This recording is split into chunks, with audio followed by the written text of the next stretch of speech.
we could be facing the end of the Antifa riots. Although, for the most part, they've kind of stopped in Portland. And many people are asking why. You can go in two directions with it. Donald Trump, well, you can go in a bunch of different directions, but I go in the direction of Donald Trump has solved the problem. OSP got deputized. All of a sudden, these people are facing federal charges and they're gone. Other people think Antifa is roaming about setting fires to the brush, where there was one leftist guy who did. He got arrested for it. We're assuming he did because he got arrested for it and the cops said they caught him. But I don't know about all that. But Bill Barr apparently has another solution to ending the Antifa problem, and it's charging them with sedition. I wonder if people know what that means. According to the Wall Street Journal, it basically means there's a conspiracy to attack government agents or officials that pose an imminent danger, essentially insurrection, trying to overthrow the government. And I mean, they kind of are doing that. So I don't know. This one's kind of weird. And anyway, we got this story. It is going to be an Antifa palooza, man. We got crazy stories, all this craziness, crime skyrocketing in Minneapolis. And now all of a sudden the city council is all angry, like, my constituents are outraged at the crime. And it's like, yo, you voted to abolish the police outright. You got no grounds for complaint. We also got a very sympathetic piece from BuzzFeed about these sad Black Lives Matter protesters who were throwing Molotov cocktails and are now facing life in prison. But of course, the other lead story is this man in Wisconsin. A mob, Black Lives Matter, shows up to his house and he brandishes a weapon through his window, points it at him. Cops came and arrested him. The police have issued a statement. Apparently he was drunk at the time, but there's still a whole lot of questions about whether or not you have a right to defend yourself, because many of these people had previously gone to other homes harassing people. One house was set on fire twice, basically destroying the whole thing. And apparently 2 14-year-olds got shot during this unrest, whatever you want to call it. So if that dude lives in this community and he knows that, and a mob shows up, I have to imagine he's probably going to be like, I'm not playing around. I got a gun. Well, now he's in jail and everyone danced around his house. So sedition will be an interesting charge. Tonight on the Timcast IRL podcast, I'm hanging out with some friends. We got, of course, Sour Patch Lids, who most of you know. Hello. And hanging out with Ian as well. Hey, what up? Ian's chilling. There's Ian. We're chilling. We're gonna talk about these things because Ian immediately was like, he started going on this like pro Antifa rant, and he was like, Antifa. Oh my gosh. Build it up, Tim. That's right. He was like, Antifa's the best. And I was like, how dare you in my home? I've been playing contrary a little bit just because I like the debate. So well, it's good. It's good. I'll give you the other side if I can. Yeah, we're having a conversation. So one of the other stories we have is about Andy No, a journalist who has been publishing public records on arrests of many of these Antifa people. And Ian was sort of challenging it, and we had a conversation about it. And I think it'll be interesting for we'll dig into these things. Huh? Yeah. With especially in regards to Andy posting, like, so people would get arrested and then he'd post their mugshots right away, and I was like, is that like? It's legal, I know, but is it the wrong thing to do? Because if they turn out to be innocent and he's basically ruined their lives, it's kind of like printing a fake news article and then printing a retraction the next day. Nope, I disagree. You're wrong. Okay, tell me why. Wrong. Give it to me. We will get into it. We'll get into it. All right. We got to talk about the first story. The question is Antifa trying to overthrow the government, and should they be charged with sedition? So let's just, we'll jump into the first story. Before we do, make sure you smash that like button. Oh, absolutely crush that thing. And get in your super chats. We'll read as many as we can around like 9:30 or so. So we'll take your questions, and so load them up throughout the show, and subscribe. Hit the notification bell, and we're live Monday through Friday at 8 p.m. Check out this first story from the Wall Street Journal.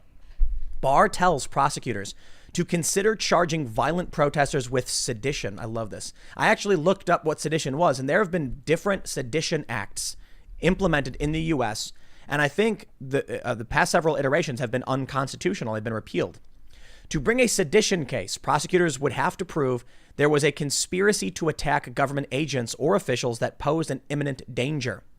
They say Attorney General William Barr told the nation's federal prosecutors to be aggressive when charging violent demonstrators with crimes, including potentially prosecuting them for plotting to overthrow the U.S. government. People familiar with the conversation said. In a conference call with U.S. attorneys across the country last week, Mr. Barr warned that sometimes violent demonstrations across the U.S.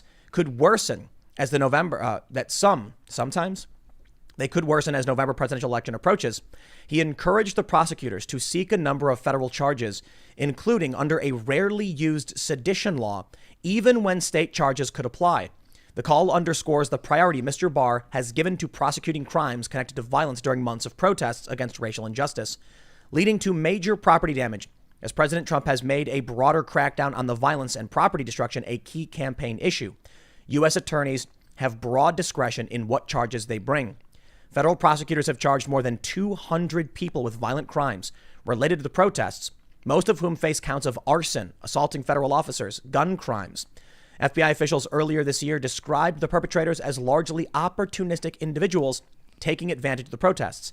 In more recent months, police officials say they are alarmed by the presence of armed fringe groups from both sides of the political spectrum. Mr. Barr has blamed much of the violence on leftist extremists, including Antifa, a loose network of groups and people that describe themselves as opposing fascism and which Mr. Barr has described as a movement advocating revolution. Mr. Barr is not wrong. They quite literally carry signs that read revolution, nothing less. And what did you say to me? What kind of revolution? They want an economic revolution? Is it an industrial revolution? I mean, I think they want a political revolution. But think is the key word there. Well, in what context are they saying revolution? There is no context. Yeah, there is. They're marching around saying burn it down and throwing bricks at cops. So now there's context. Yeah, they're throwing bricks at cops and screaming revolution. So okay, they're targeting. Maybe they want a violent political revolution. If that's the case, yeah, then that's what we got to prevent. You know what I think, man? I don't think they actually want anything. So one of the other stories we were talking about is what's going on with Andy No. And there's a story written by Willamette. Willamette. I've been pronouncing it wrong, apparently. Welcome to the new world. Willamette Week. And they highlight these two Antifa people who were like, every day they put on their protest outfits and they go out together, and the boyfriend is on the front line playing drums, so he wears a bulletproof vest, and she's a medic, so she puts on her medic gear. And I'm like, just play D&D. Like, you know what I mean? Like I'm going to be the medic today. Okay, Dungeons and Dragons is right there, Yeah. And they're playing a game. And then make a video, talking about your beliefs and get 60,000 subscribers and change the world that way. No, they're not even trying to change the world. I mean, you got to get your fantasy out. I agree. You got to game or do something to get your fantasy out. But they really want to change the world. Otherwise, they wouldn't be out there. I'll take some pool noodles. I will slide them over a mop. And you can whack each other all day and night with it while screaming that you're, don't hit me. I'm the medic. You're cheating. You can still hit the medic. You can still hit the medic. You got to go for the medic first, actually. I guess. Okay, so anyway, we can definitely talk about that. But I guess the question is, sedition, too far? Not far enough? Doesn't go too far enough, I think. It doesn't go too far enough. Too far enough. Okay, sedition means that they're conspiring. And I think yesterday we talked about that, and I think that they are conspiring. So the definition that I have for sedition is just conduct or speech inciting people to rebel against authority of the state or a monarch. And to me, that's basically exactly what they're doing. Like, how else would you describe marching in the street with signs and throwing bricks literally at cops and at federal officers? That is the embodiment of the state right in front of you. I mean, they're straight up saying they want to burn it all down. You guys are reading about it a lot more than I am. I'm not getting an organized command to destroy the U.S. government at all. I'm just getting more of a violent anger and lashing out. Maybe for regular people, but it's being weaponized specifically by extremists who want to destroy. Like, there's a group of far left extremists. They're revolutionary communists. They want to overthrow everything. So they're going and finding anger from people in the community and then using that to accomplish their goals. So if regular people might just get charged with some state level charge, but then you'll end up with the actual organizers getting charged with sedition, maybe that makes sense. That might make a lot more sense. I would hate to see frontline people that don't realize what they're involved in to start getting charged with sedition. Yeah, stupid people, but that's most of them. Wow. I think this is why they keep using the term anarchist, which you obviously vehemently disagree with. Oh yeah, because they just want to destroy. They don't actually have a program that they're trying to put into place. Because we talk about them like wanting power and wanting communism, but I think you're right. I think they don't even want that. They just want to destroy stuff. So anyway, look, I looked up sedition, and the crazy thing is, so I didn't know this. There were originally 17 articles proposed for the first Bill of Rights, and then it got they winded it down to condense it down to two. They condensed it down to 12 and then got rid of the first two. And it's actually really funny. But we've actually had multiple instances of the Sedition Act. So the first one, President John Adams signed into law in 1798. It set out punishments of up to 2 years of imprisonment for opposing or resisting any law of the United States. Whoa. Or writing or publishing, quote, false, scandalous, and malicious writing about the president or the Congress. Yikes. Though not the office of the vice president, then occupied by Adams' political opponent, Thomas Jefferson. That sounds like just hardcore corruption. You know? That sounds like definitely heavy. The president being like, you can make fun of the guy I don't like, but not me. Otherwise, you go to jail. Yep. So check this out. This act of Congress was allowed to expire in 1801 after Jefferson's election to the presidency. Jefferson pardoned those still serving sentences, and fines were repaid by the government. This law was never appealed to the United States Supreme Court. But opponents claimed it was unconstitutional under the First Amendment. It is. And then we had another one in 1918. And I guess this is because of World War I or whatever. We had another Sedition Act. Dude, I'm reading all this stuff. This country used to be way more authoritarian. Yeah, especially during world wars. Yeah. Or wars in general. Suspending, didn't like Abraham Lincoln suspend habeas corpus? I believe he did, yeah. I've heard he that. did. I've heard that. He sure did. And then in World War II, you had the Office of Censorship, which controlled the flow of information into and out of the United States. Jeez. Yeah, man. The Vietnam, even the Vietnam conscription era was terrifying. Terrifying. Yeah. I used to live and be like, I hope I'm 27 before anything goes crazy, man. I hope I'm 35. Because the draft still exists. Yeah. It's just, now it's all volunteer. They don't necessarily need to draft anybody. But here's the craziest thing. So we're going to segue from Bill Barr and the sedition stuff into these Antifa facing life in prison. But I got to highlight something that I find really, really interesting. So in 1798, I got it. There it is. In 1798, there were 17 articles approved by the House. This is for the Bill of Rights, right? And then eventually we ended up in September with 12. The first two didn't make it. The first one had to do with you can't change the salaries of representatives or something, whatever. The first one was supposed to set the amount of representatives existed. So the idea was that for every 30,000 people in the U.S., you'd get one representative. Could you imagine how many people in the House you would have? We'd have so many. We'd have four. What do we measure? 7,000 or 4? If it was 4, for every 30,000, yeah, it would be 10,000. Dude. But okay, so this makes sense because in order to represent people, you need a small group because one person can't represent 70,000 people accurately. Yeah. I can't even represent you accurately. If I had to be okay, I'm speaking for Tim today, I could only do a little pretty good accurate. Now imagine doing, imagine 10 people that all had different opinions or had somewhat different opinions that I got, and then now 1,000. So I can see why they wanted to limit it to 3,000 or whatever. But then, so what do we have? 30,000? Do we have 6,000 representatives, or is it just a flawed system? I don't think they predicted how many people were going to live in this country, and that was it. They were like, So they said eventually it will be no more than one for every 50,000, which would have brought us to, in 2010, 6,563 members of the House. Whoa.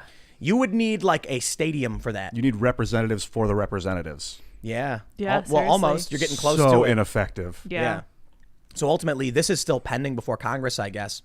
But the laws for the Sedition Act of 1918 and whatever, it's, here we go, seditious conspiracy. So this is what I think they're specifically referring to.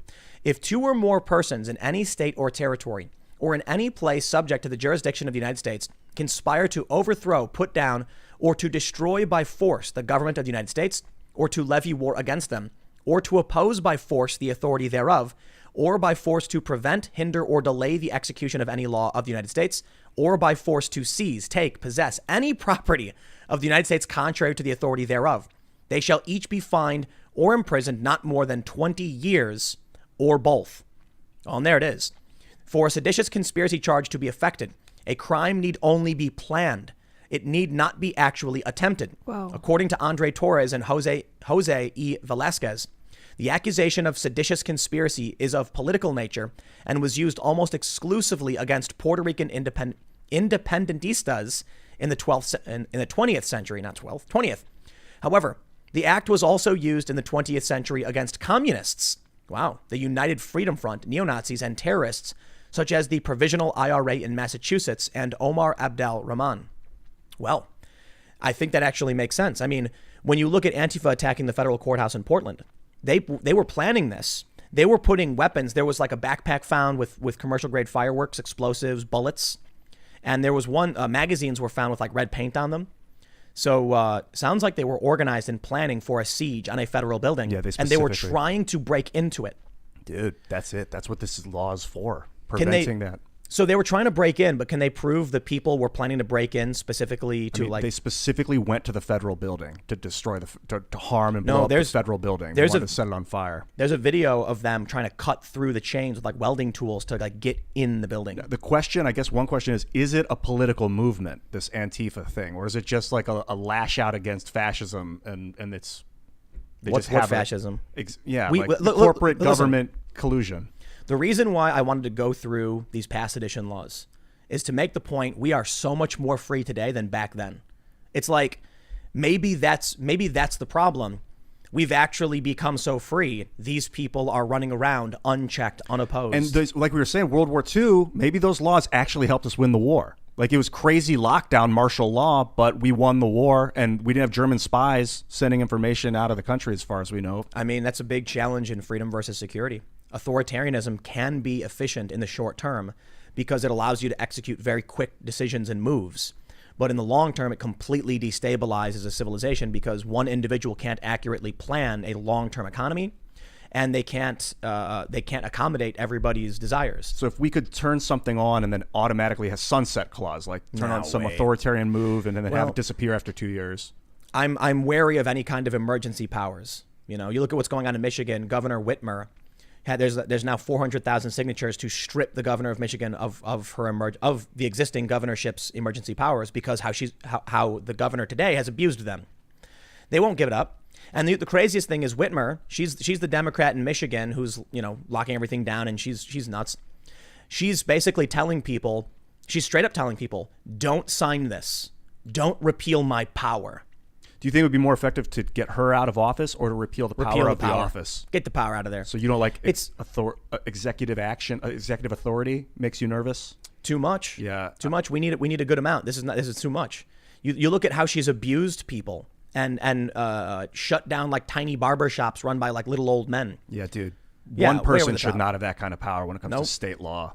And so anybody who tells me, listen. If I go to you and say we got 400,000 people who say you have too much power, and they go no, and then they're like I am the Senate, and like that, and then fly at me with their saber out, that person's got to go. That's a Robin Hood villain. You just nailed a Sith villain. That's the sheriff. That's literally Palpatine. Yeah, dude. If they come in and they say it's time for you to give up your emergency powers, they should be like okay, or at least strip it for temporarily.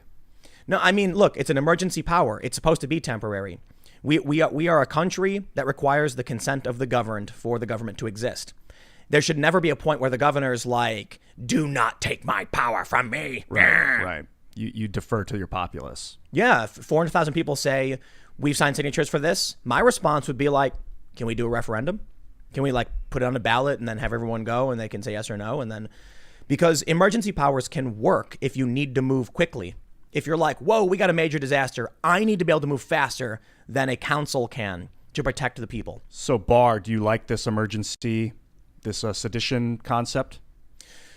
Man, that's tough. I feel like Antifa, if there was a line of like, so first of all, they're criminals. That's not even a question. You go out and you do these things, you organize this stuff, you're committing crimes. Some of them. Some people may identify as Antifa and not be committing any crimes. No. I'm specifically referring to them who go out in Portland. And I would even go as far to say, if you are out there and you watch someone throw an explosive and you stay, you're helping them. Whoa, dude, that's risky. Wait. So you mean let me put it this way. Throwing an explosive is a very serious crime. I mean, right? if I don't report a crime, I think that's I didn't say you had to report anything. Is it legal? So if I'm out walking my dog and I see you throw a firebomb into someone's house and I don't report that, is that illegal of me? Am I under? I think there may be some jurisdictions that would have some, but I think for the most part, no. You just run and. What if I just stood there and watched? Nothing. Exactly. It's not illegal to stay and watch. These people are linking arms, and they're standing in front of everyone. Oh well, that's different. But that's what they're all doing. Some people leave. I'm not talking about those people. So if you're at one of these events and you're holding a shield, or you're standing there side by side and people are standing next to you throwing things and you know it, like Ted Wheeler was out there, the mayor of Portland, throwing explosives. The way I describe it is this: throwing an explosive is a very, very serious crime. You could blow someone's hand off. Like one cop got hit in the leg and had to be brought into the hospital for like an emergency, medical treatment. I don't know exactly what happened with that, but we saw the photos of cops with like their skin burned off from the explosions and stuff like that. I'd argue throwing an explosive at someone is probably worse than robbing a bank. Yeah, robbing definitely. a bank is a coercive demand. So I'll put it this way: if one of these Antifa guys walks into a bank, imagine it this way. An Antifa guy goes, "Hey everybody, we're all gonna go inside this bank and we're gonna protest the 1%." And you said, "Okay." You walked in and you're standing next to him, and then he raises a gun and then he says, "Give me all your money now." And you go, "This is great." And you're standing in front of him while it's going down. Aren't you an accomplice abetting? At that point, yeah. But if it's on the street, you're across the street and you're throwing a firebomb and I'm 30 feet away from you, dressed like you. But I'm not talking. I'm not necessarily part of that. All right, let's try again. Let's say this Antifa guy says, "Hey, everybody, we're going to go to a bank and we're going to protest the 1% by all wearing the same masks." And then you say, "Okay." And you go in the bank and one guy with the mask raises a gun and says, "Anybody move?" You're going to get busted at that point. You're helping them. You're conspiring, whether you meant to or not. Yeah. So there is a fine line between how do we deal with those who have chosen to stay and stand side by side with those who are laying siege to a federal building to break in and cause damage, and those who thought they were going to a peaceful protest and say, "I got to get out of here." And sometimes they'll be burning a building. You don't even know it a block away because you don't see it. And then, you're complicit because you dressed like them and you didn't run. But I gotta add, you'd think after 90 plus days, what's the line? After 10 days of them laying siege to a courthouse and you decide to go? Well, I'll put it this way: someone's robbing a bank every Friday and you're like, "I'm gonna go next Friday and see what's going on." Dude, They're gonna be like, if they're sieging federal property, they should go to jail. They should be taken off the street. So all of these moms, the mom block or whatever, where they're all linking arms and shielding Antifa as they throw explosives.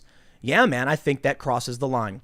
Now, sedition, I don't know. They're not organizing. They're just being dumb. But are they organizing? We don't know. The wall of moms, I mean, they coordinated their outfits. Yeah, are they on Telegram chat? Are they in Facebook, like encrypted chats where they're all like getting funded and there's no way to know? Well, there is. I mean, I'm sure the government has ways of tracking their communications to varying degrees. But if they all show up wearing yellow with mom written on their chests, someone told them what to do and they did it. Right. So there's a line, right? That's what I'm saying. Those people might get some kind of charge. Like when people start throwing explosives and then a month later you come down and shield them. Okay, we have to assume we're not going to give you the benefit of the doubt. I'm going to assume you must have known. However, I don't think necessarily you can charge them with a crime proving they knew, but you don't give them the benefit of the doubt. So after the explosives are thrown, if they remain, then some, light lower tier charge. The people who run and say, "I don't have anything to do with this, thank you for leaving, because these people are disrupting this, please point out the extremists, we'll arrest them, and then you can maintain your peaceful protest." Because once they started arresting these people, everything cleared up. I noticed that. Everything cleared up. And they did a dance party. And they got their peaceful protest. And then all of a sudden, it's gone. Dude, I wanted Trump to send in the National Guard like right away. Day 2. But could you imagine what the states would have done? It would have been chaos. I'm glad. I'm naive, but that's what I would have done if I was the president. I would have said that to my advisors, like, let's send them in. And he probably did I bet too. he did, yeah. And they were probably like, the mayor, the governor, the state AG, they are going to get everyone in opposition to you. You are going to have business owners protesting you. It would be total chaos. And he said at the town hall last night, he mentioned the National Guard again. They were like, how would you have? And he was like, I would have set the National Guard in. But he was telling the governors to call in the National Guard. What he was saying was, I have the availability. Just let me know, because then it would be up to them. Yeah, well, they didn't do it, but Trump shut it down. So let's do this. I want to show you. I want to go through how this all ended. And there was an interesting story I saw from Zero Hedge. Zero Hedge writes, "The Portland riots just stopped. Why?" Now, I know some people like Zero Hedge. They're not considered to be a credible outlet by NewsGuard, and just like really bad across the board. I don't ever really read Zero Hedge or know much about them, but I can tell you that this article is insinuating that around the same time the riots were stopping in Portland, many of these people or not these people, many similar people were seen near these areas where brush fires were starting. Oh. And it kind of plays into like, are they perhaps starting brush fires? There is a photo of people wearing firefighter gear holding up an Antifa flag. Oh. So it's all weird. But I think there's a much, much easier way to explain why this all stopped. And I think it's because Donald Trump stopped it. That's a big part of it. And that's very simple. So here's what Tyler Durden writes. I guess like every article is by Tyler Durden. How could this not be NewsGuard when Tyler Durden's writing all the articles? Of course. Sense. So this is what they write.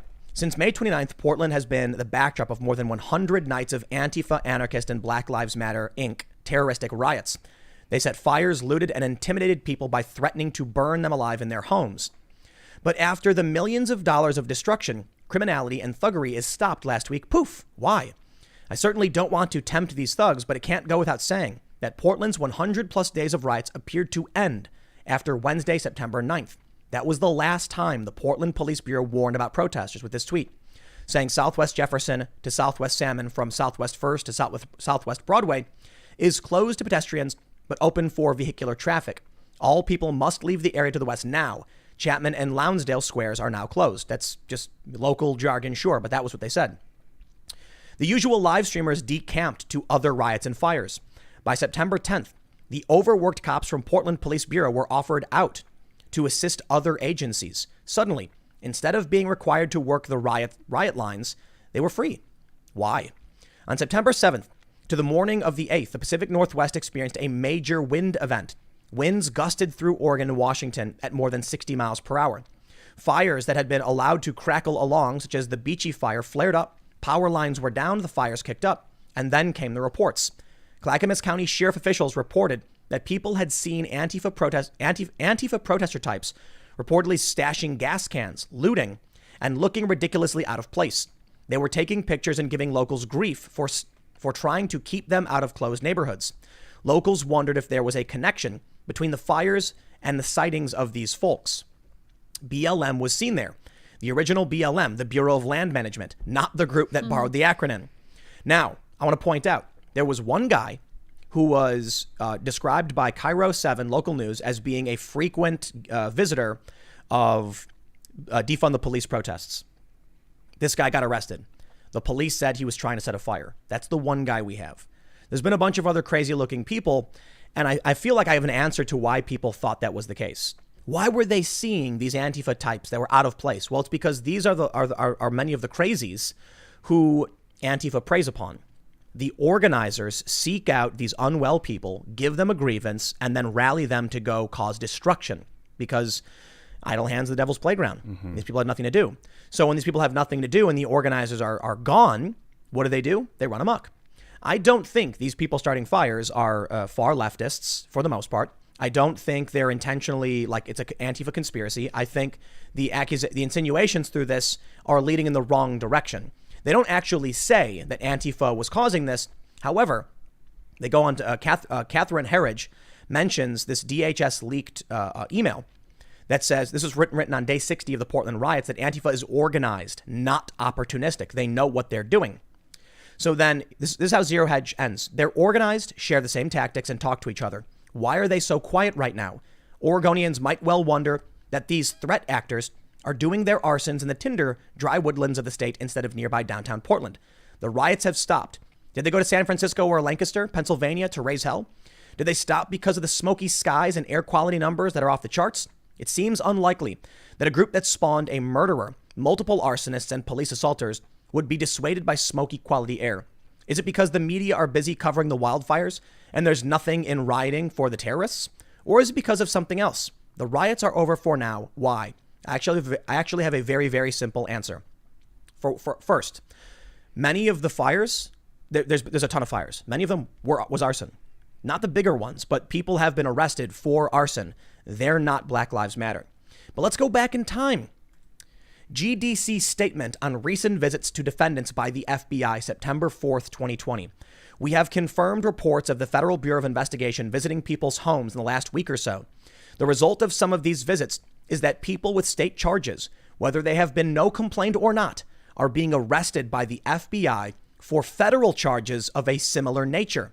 below are some of the steps to take, some of the steps to dealing with an FBI visit. Now, I got to admit, it's really good advice they give. Like, don't talk to the police, ask for a lawyer, don't lie. It's all very basic stuff.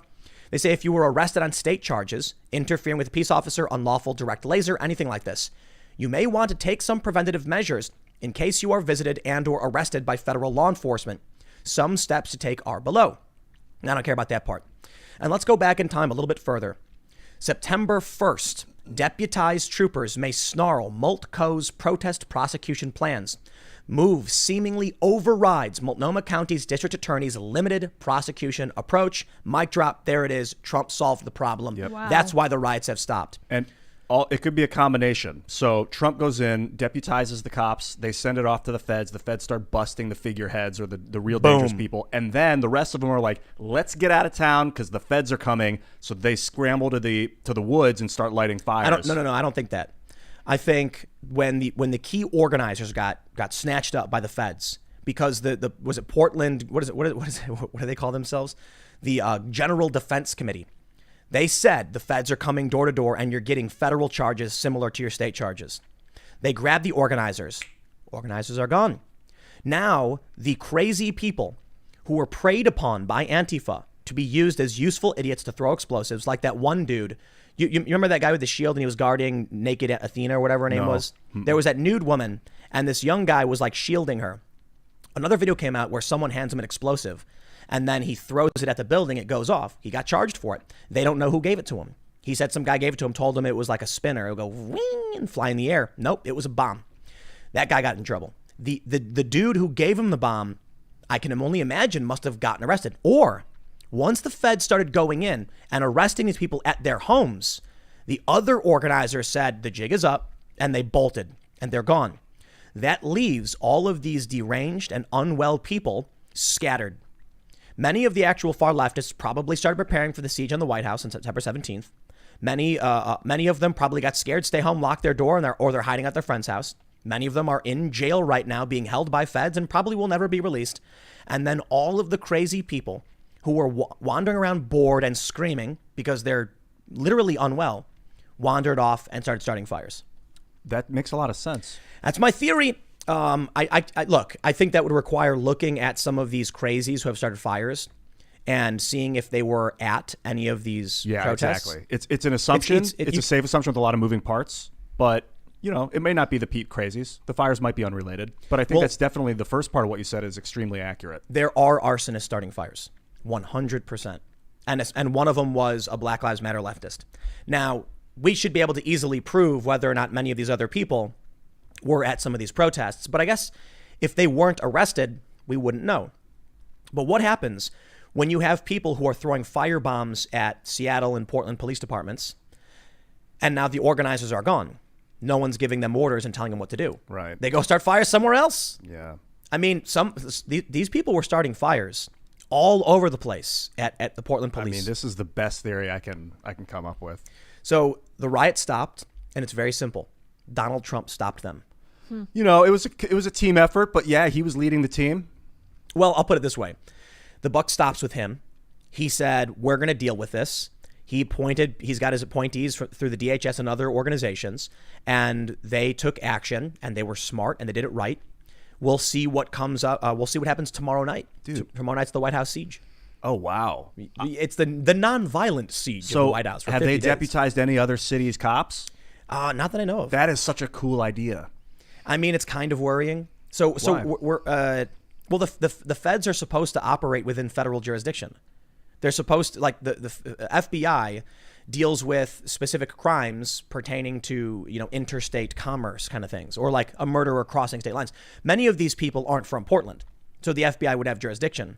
But now, because localities are not actually dealing with these criminals, the feds are asserting some kind of warped jurisdiction to put an end to it.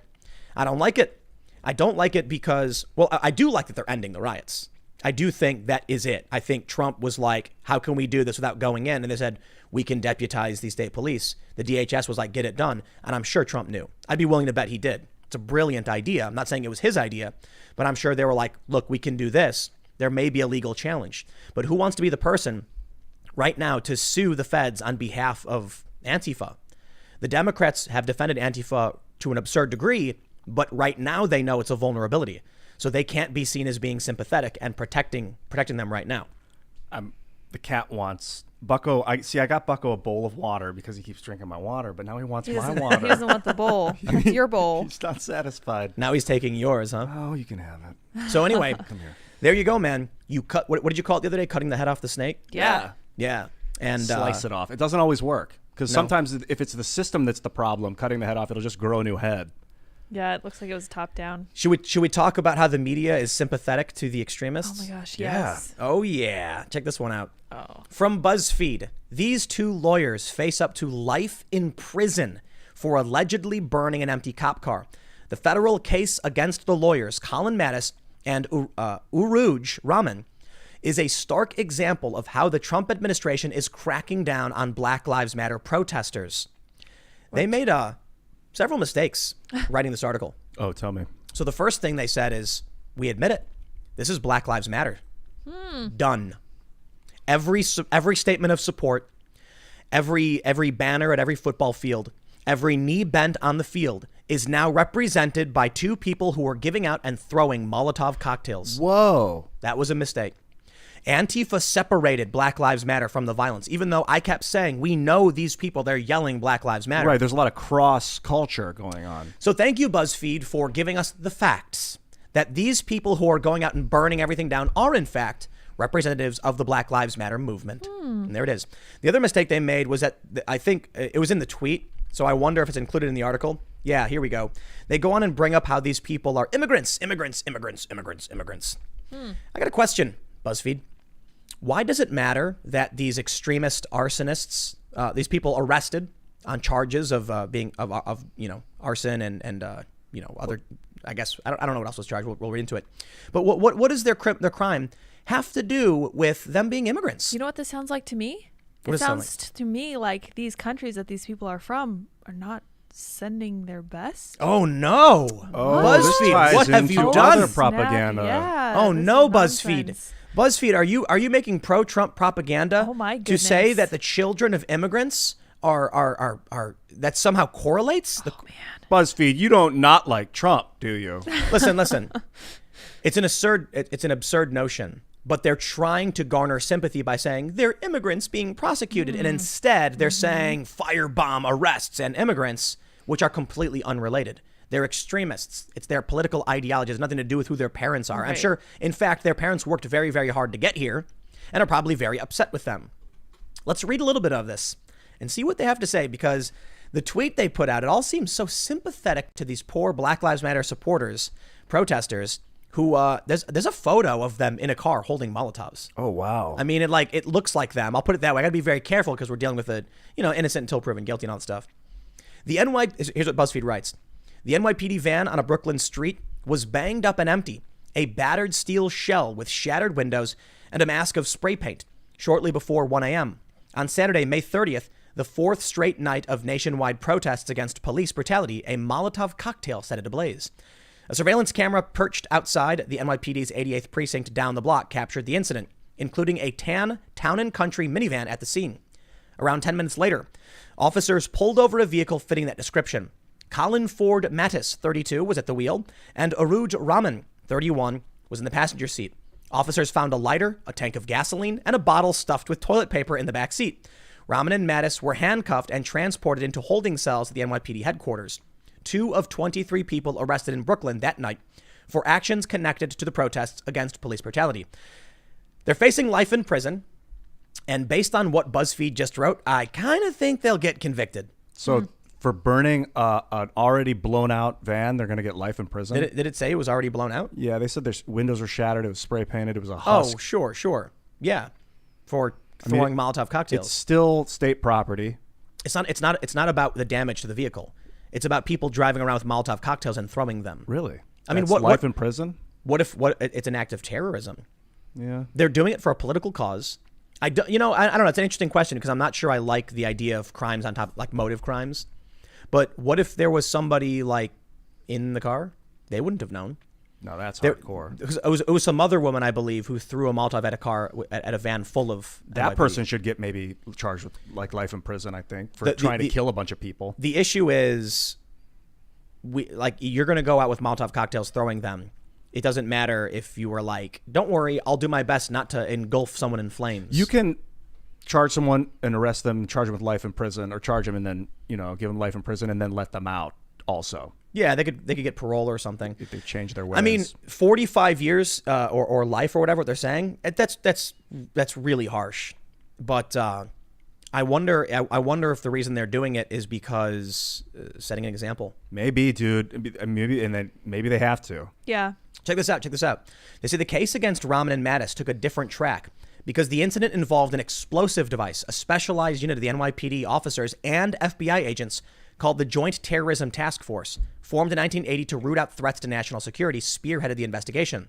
Within hours of the arrest, before Brooklyn prosecutors had even begun writing up charges, FBI agent Kyle Johnson submitted a criminal complaint in federal court, and federal prosecutors informed local authorities that the U.S. Attorney's Office for the Eastern District of New York was taking over the case. No one knew it at the time, but this was one of the early moves in a widening federal crackdown against Black Lives Matter protesters across the country. Whoa. They just made a very big mistake. Oh, another one. Oh, yeah. Oh, boy. Antifa's out the window. All of this is now overtly Black Lives Matter. Interesting. That's it. It's not Antifa violence. I've been thinking it's Black Lives Matter the whole time. I mean, not But the whole time, but that's it's not it. like they're mostly peaceful. I mean, they're mostly peaceful, but a lot of these protests. Mostly peaceful. Yeah, What does that mean? they've just been blending together in my mind. I can't tell which is which. People go out there, they dress in black. Some people have really good intentions, and some people are blowing stuff up, but they're all out there together. Honestly, if you have good intentions, you're completely overruled by the people who just takes a few to have bad intentions to totally guilt by association when you're in a crowd like that. Dude, these people are getting locked up forever. Look at this. They say when it came to Rahman and Mattis and the alleged crime of burning an empty and already damaged police vehicle, the U.S. Attorney's Office brought charges so severe they carry a mandatory minimum sentence of 45 years in prison. Oh, wow. And a maximum of life. A potential punishment one former federal prosecutor called ridiculous, another called out of hand, and a third described as an extreme tactic to send a message to other protesters. Maybe that's the case. Sending a message. I don't know, man. I'm not a fan of making examples of people, giving individuals harsh penalties so that other people are deterred. No, the crime is on the individual, and the individual should face appropriate crime and punishment. But like, dude, you could argue that we're at war, right? We're at war overseas, 100% in Iraq, Afghanistan, and this is like a domestic. Like George Washington would execute. This is stories that I've read. I don't know 100% a lot about it, but if someone would try and like throw down their weapon and not fight, he'd have them killed. He'd execute them. George Washington? Yeah, commander of a military. If their soldiers start to refuse to fight or do whatever, you have one killed to show the other ones if you do that, you're going to die. I don't know about that. So that sounds brutal. Yeah, you have to. Otherwise, the troops will stop fighting, and then you lose the war, and everyone dies. Yeah, So- but if you do that, then morale drops to zero. no, that's a way to spark morale because morale's dropping. So you got to whip everyone back into shape. That's So, not good morale. Talking about That's- no, authoritarian. no. Have you seen the meme? The beatings will continue until morale improves. That's Yeah. hilarious. No way, dude. That Killing doesn't us. work This that is way. about raising morale, the populace having faith in the police and in the judicial system. This is sending a message for the election. They want this story from BuzzFeed. All of these law and order types want everyone to know you go out with Molotovs during a riot, they're going to lock you up forever. Yeah, so man. I'm inclined to agree with Ian here because it's not necessarily about increasing morale for the people, but it's about increasing confidence in the system and in the feds and in the fact that the rule of law Yeah. will actually come to fruition, unlike in Portland. And generally. showing that the power lies in the government, not you. Right. So when it came to the Washington D.C. the White House protest, where they cleared out all the people in front of the White House, you guys remember that? Yeah. Oh, and, yeah. and then they were like, Trump did it for a photo shoot. And they're like, Trump didn't do it at all. Some people said. Yeah. What? No. They were like, Trump didn't do that. I mean, I just saw the most ridiculous. Hold on. So the official story is that Trump had nothing to do with the clearing out of the protest. There were two things that happened. There was a time frame set on when the protests were going to be cleared out, and Bill Barr said he's the one who told him to clear it out. Trump then did a photo shoot. Those are the facts. Okay. So the left is making the assumption Donald Trump ordered it for his photo shoot.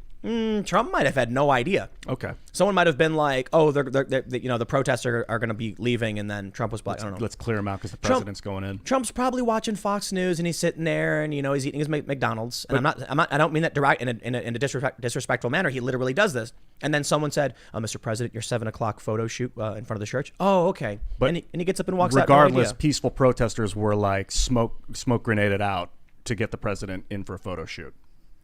No, or they were knocked out with some assumption. sort. They were thrown out with some sort of violent dispersal tactic. The police dispersed them. Yeah, but it's an assumption that it was for Trump's photo shoot. Okay, just coincided with his photo shoot. So I don't even want to say that because all we can say is what we know. The protests got cleared out. Trump then took a photo shoot in front of a church.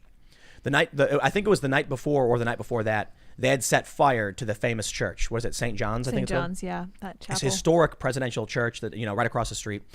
They set fire to it, and Trump doing this photo shoot. I believe there's a good possibility it was intentional. They cleared out the protests so Trump could do this. I can't prove that, and of course the media will claim they can. They say Trump did it for this reason. You don't know what Trump's motive was. He probably had no. It's possible he had no idea. But I'll tell you what he did. Taking that photo proved to the country if they wanted to, they could snap their fingers and shut the protests down. Yeah, that was the point. He showed two things. The church stands. It was not burned down. And two, when the protesters are here and we say move, you move. That's what that photo shoot meant. So it's more messaging then. Right. So, in this regard, lawyers facing very serious charges is a similar thing. The government is in control, but the rioters will not succeed. They weren't rioting, though. Those people were peaceful. So if you're in a peaceful protest and the government says, we say you move, what are you supposed to do as a peaceful protester? You move. Because they have the tanks? And then you file a lawsuit. Again, and they're the ones that are going to do the lawsuit for you, or the ones that perpetrated the crime? No, the police aren't the ones who deal with the lawsuit. Well, it was federal cops, wasn't it? And the lawsuit is your private lawyer going to a court to challenge the executive authority. But the court is under the rule of the same people that... No, the courts are an independent branch of the government. Yeah, hypothetically. I mean, sure. But they're supposed to be. Trump, the executive appoints judges who then get approved by legislature. So it's supposed to, there's checks and balances. But that's the way you do it. If any one branch steps out of line, then you file a claim. I don't ask me how it works. If the courts, you appeal the courts, I guess. That's what you do. The court issues a ruling, say I appeal, and then it goes to the Supreme Court, and then it stops. But if the cops do something wrong, you comply. If the cops, there's one dude who's arguing for the right. He's an activist in Milwaukee. He argues for the right to physically attack cops who try to arrest you, calling it defense. He said it was a quote from some site. I'm not familiar with the site, but it was called BostonReview.net. And this guy said, if a cop is violating your rights, you have a right to defend yourself from unlawful arrest. Well, who determines whether the arrest is lawful? Because nobody wants to get arrested and nobody thinks they're being legally arrested. They always yell things. I have not been read my rights, therefore the arrest is illegal. And then what? You're going to swing at a cop? Yeah, right. No. They don't have to read you your rights, dude. So I think I think it's about messaging. I do.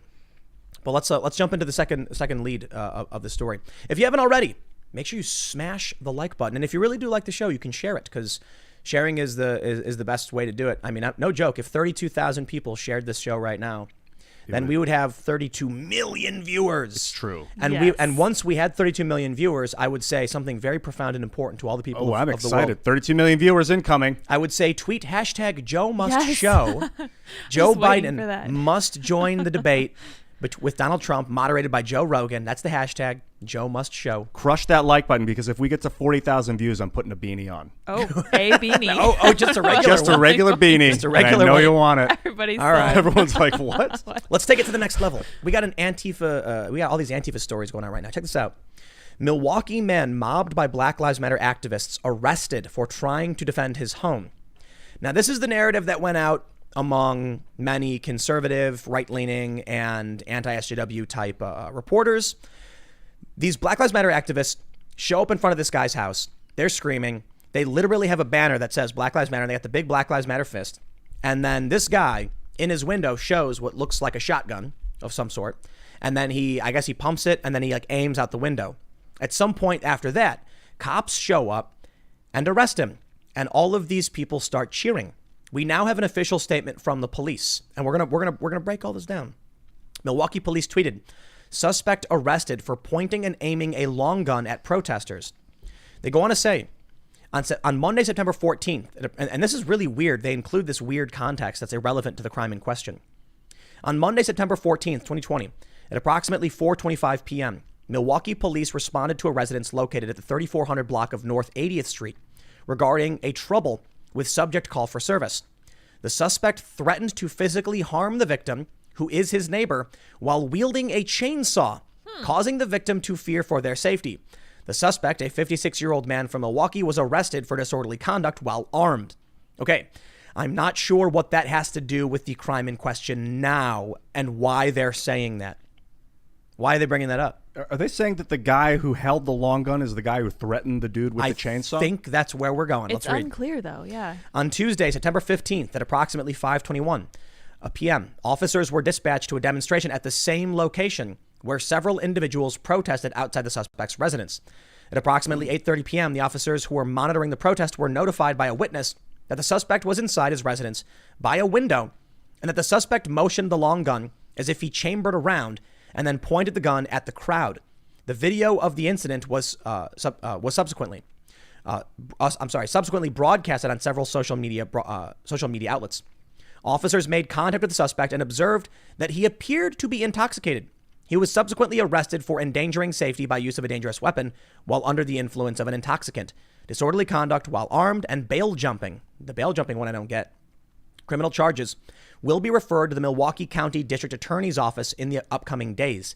The Milwaukee Police Department continues to support the rights of those who choose to peacefully protest. So what do you think? Because I know a lot more about this, but I want to get your guys' impression before I tell you more secrets. What do you think? So I think that this guy had every right to take action against people who were mobbing him. I think the police were ridiculously cowardly to just walk up and be like, "I see our problem. We're going to arrest you." And then the crowd will disperse. And the fact that the crowd cheered the police, there's literally F12 on the back of one of the people in that picture. And she's then cheering for the police. Yeah. That is ideologically inconsistent with what she's supposed to be out there rioting for. Yeah, these people who claim to hate the police, want to defund the police, called the police and then cheered when the police did what they wanted. Oh my gosh. What's F12? It means F the police. Yeah. Okay, my thoughts are the first paragraph where they said that the dude had a chainsaw and was threatening his neighbor makes it look like they're trying to make the guy look bad. Right. Yep. For no reason, unrelated. Just to be like, okay, you're not going to hate this press release. Maybe you'll have sympathy for us. Yep. And then I wonder if it's a stand your ground state. It is, yeah. No, it's a castle doctrine state. Meaning if someone's on your property, are you allowed to shoot them? No, if they're trying to break in. Okay, so they weren't trying to break in. They were outside on his property yelling at him. And shining lights and playing loud music. Shining lights. So they were is that assault? Shining lights on someone? It's someone? Harassment, maybe. So they're harassing the guy, and he responded with excessive force, maybe.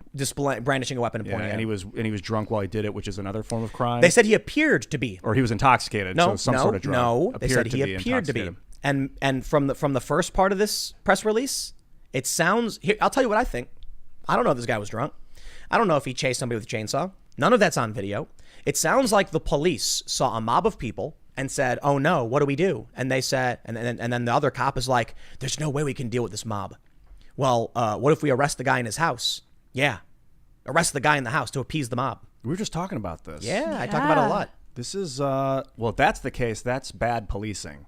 It's Although bad so their job is to keep the peace. That's like their main gig. That's the cops' main thing, and that then means sort it out in the when the courts mob, afterwards. When the mob comes to your house, you will get arrested, not the criminals. That's so weird. Now here's the best part. One of the main guys who was live streaming this, one of the most prominent activists, has been, according to some reports, organizing parties at alleged racists' homes. They're like going to people's houses and they're, staging protests. This is the guy I was talking about earlier who believes he has a right, at least according to one outlet, he has a right to defend himself against police physically if they're unlawfully arresting him. Same guy, same activist. Now, he was at another major event where some young girls, like I think they were 13 and 15, went missing. And locals in the community started looking for them. They went to this block where the police had canvassed and the cops found nothing. The cops said it's not a critical missing persons case because it's only been 4 hours. It's not even been a day. Whoa. So are they really missing? The activists got angry. This guy showed up to a house where someone claimed to have seen the girls. There were about a dozen people already there, and this guy was there as well. The mob started protesting in front of the house, and then it quickly devolved into chaos. According to one story, 2 14-year-olds got shot. Gunshots rang out. Police came in, and someone set fire to the home. The firefighters put the fire out and left. Someone set fire again. Apparently, the firefighters had to come back and put the fire out again. The home was like almost not burned to the ground, but severely damaged. It turns out the girls weren't missing at all. They were just hanging out at a friend's house. So a mob of crazy people showed up to a house, fired guns, shooting 2 people, and almost burning down a home, igniting it twice. For what? Some fringe accusation. Well, that same guy, one of the most prominent activists in the community, shows up to this dude's house. He probably knows this. He lives in Milwaukee. It was a national story when this house got set ablaze. So what do? You're in your home. These same activists show up, the same chants. You had heard the gunshots. You heard about the gunshots the last time it happened, people getting shot, and now they're in front of your house screaming at you. What do? I would have called the cops. Well, if I was the guy inside. The cops were apparently there monitoring it. I still would have called the cops, and then maybe grabbed the gun. But if he was too high to think that straight, who knows? Why would you assume he's high? Because the cops said so? Yeah, a bad assumption maybe. But Yeah. I would have called the cops first. If there's a mob assembling outside, first thing I would do is notify police, so I'm on their side. The cops are going to say it's a peaceful protest and they have a First Amendment right to do so. It's a semi-peaceful. It's a mostly peaceful protest. They're harassing me through my window. And are they allowed to assemble on my property? Yes. They weren't on his property. They were in the street. Oh, well, if they're shining lights on his property, then they're on his property. That's a good point. They were shining lights through his windows and blasting music at him and screaming and bullhorning at him. Yeah, then they're infringing on his property. I would say so. So it's an interesting dilemma because maybe he was trying to deter the people by brandishing the weapon. Definitely. Yeah, absolutely. But, maybe he crossed the line. I don't know. What do you think? I don't like vigilante mob justice. I think that how do you police that stuff? Because I'm asking. You send in the riot control police, So and they they push them out. So, like, what, tear gas, batons? Military, like heavy. You It's know the what, only man? way, pretty much, right? We were talking earlier about how the First Amendment that was the first article that was to become the Bill of Rights talked about how 50,000 people would get one representative in Congress. The founding fathers did not predict that we would have 750,000 people for every one congressperson. They thought it was going to be 50,000. Population growth is massive. So it's really easy to put together laws based on small population and constitutional rights. And I've talked about how civil disobedience is the line where I think we as society are comfortable, meaning like you block a road, right? You inconvenience people, nobody gets hurt, you get arrested very quickly, you get a slap on the wrist, go home. But what happens when you have millions of people? Nonviolent civil disobedience can destroy the country. Yeah. And so we're entering a point where the security of the nation is threatened because there's too many people. So if you had, a small town back in the day and a tiny percentage showed up to protest some guy's house, it'd be like 10 people. You get a couple sheriffs and deputies to come out and say, everybody go home, you're disturbing the peace. Well, now you can very easily muster hundreds of people, and there's only going to be a small handful of cops available to actually deal with it. Yeah, especially with social media. I hope you don't mind if I jump in, but I was thinking about this. I think this press release that the police gave out was designed to keep more rioting from happening. I think them trying to portray this solo citizen as a bad guy who had been threatening like his neighbor with a chainsaw and then who was clearly intoxicated. Like, how dare he drink at home on an evening and not be prepared for an entire That's a riot good of people point. to show up? How do you prepare for that? If you have a gun, you're armed, and you're ready to defend yourself, great. You are also allowed to drink a beer on a Saturday night. I mean, it There it just is. looks I like think- the police are out to get I him think from we the should get-go. modify the laws so that if you shine lights into people's houses, you're on their property. I would say That so, might be the yeah. case. Like you're. That's a really good point. Noise. If you're sitting at home, wait. Lydia's points is excellent. If you're sitting at home and you're watching, let's say you're watching, I don't know, Family Guy. Caddyshack, and you're just loving the Bill Murray, the goat groundhog. It's so crazy, and you're like, I gotta crack a beer open. You crack a beer and you're drinking, and then all of a sudden a violent mob starts screaming at your house, and you're like, oh man, what do I do? So you grab your gun to protect yourself, and they go, but you're drunk. You're under arrest. That's not good. You can't defend your home if you were drinking and hanging out on a Saturday night. Well, they said intoxicated. If he was high on coke, there's another that takes They you haven't to even it. said But they that. haven't said Yeah, that. they haven't appeared said to they be. tested Yeah. it. Yeah. What if You still have to be able to defend yourself? I don't care what state you're in. Exactly. So what happens if let's push it a little bit further. What happens if you're in your house, and maybe the chat actually knows this? Someone mentioned there are nuisance laws. Yeah, but let's say you're in your house and you're watching, Starship Troopers 3. Because they made direct-to-DV versions of it. And you're a huge Starship Troopers fan. You're dude, I love this guy. The original actor. Michael Ironsides, wasn't he? Yeah. That? Yes. I don't know. But imagine you're watching it and you're slamming down some some like Natty Light because you're just like You're old school, low quality. I'm Chicago, and you born and bred. Yeah, man. And you're drunk, and then this gigantic, super ripped, well-known serial murderer kicks in your door, and he's like, "I am the great serial murderer, come to kill you." And then you're like, "Oh," and you grab your gun. Oh, but you're drunk. Okay, I'm exaggerating. I'm sure at that point you're gonna be okay. Yeah, I would think so. But what if you have a crazy guy who's very threatening and saying like, "You're next"? Where do we draw the line on when you're allowed to defend yourself if you happen to have been at home just having a beer and minding your own business? If they're infringing on your property, ultimately, so the lights and the noise is like that's hitting me in the ears. So you're here with me. I don't care where you're standing at that point. It can be physically damaging if it's loud enough. Yeah, or blinding if it's bright enough. Mm-hmm. That's why they're doing it. Yeah, absolutely. And I would be curious about that. And so far the chat hasn't given me anything, but I think that is considered a form of assault if it's likely to hurt your ears or your eyes enough. Although I do know that under the Geneva Convention that is not considered like maiming or disfigurement, but it's a huge problem and it is like a lifelong issue. Laying siege to someone's home. Yeah, they were doing that in Cuba with sound. Did you hear those sound weapons they were using? Yeah, I remember. Well, I don't know if that was. I think those are microwave weapons. Whoa! Like melting people's brains with microwaves. Yeah, Jeez, vibration, like really high frequency. Yeah. So that story was crazy. That was people would hear a noise, and then all of a sudden they would get these mental ailments, like symptoms, with like loss of vision and headaches and light sensitivity. They had to wear special glasses because they couldn't see the light anymore. That's scary stuff, dude. You start hearing a weird noise, and then all of a sudden you get permanent brain damage. Man, and then it'll pass through walls if it's microwaves. Yeah, it's like a horror show. Yep. With enough power, you go through like stone rock. And why wouldn't that be like, why would it's funny how I love spy movies, action movies. It's like everybody has a gun with a silencer that goes pew pew pew. Like silencers don't do that. But even beyond that, like, why wouldn't they just have like a thing where they put up against the wall and then like stick it to the wall and then crank it, and then everyone inside just gets their brains melted by microwaves? I think that's coming. Yeah, I think it's here. They'll do it from orbit. From orbit? Yeah. Wouldn't it that cause way more? The waves are gonna not be direct. Like, I think you can't direct. Well, waves. I guess infrared laser. Dude, I've been thinking a lot about modern war and why we never want to experience it because we don't know what kind of weapons are coming from orbit. Have you seen? We've talked about laser-induced plasma channels. Yeah. So the way it works, and I am not an electrical engineer or laser engineer or whatever, but he will be. Is soon. that they have an extremely high-powered infrared laser that flicks on and off real fast, ionizing the air, at the same time supercharges this massive electrode.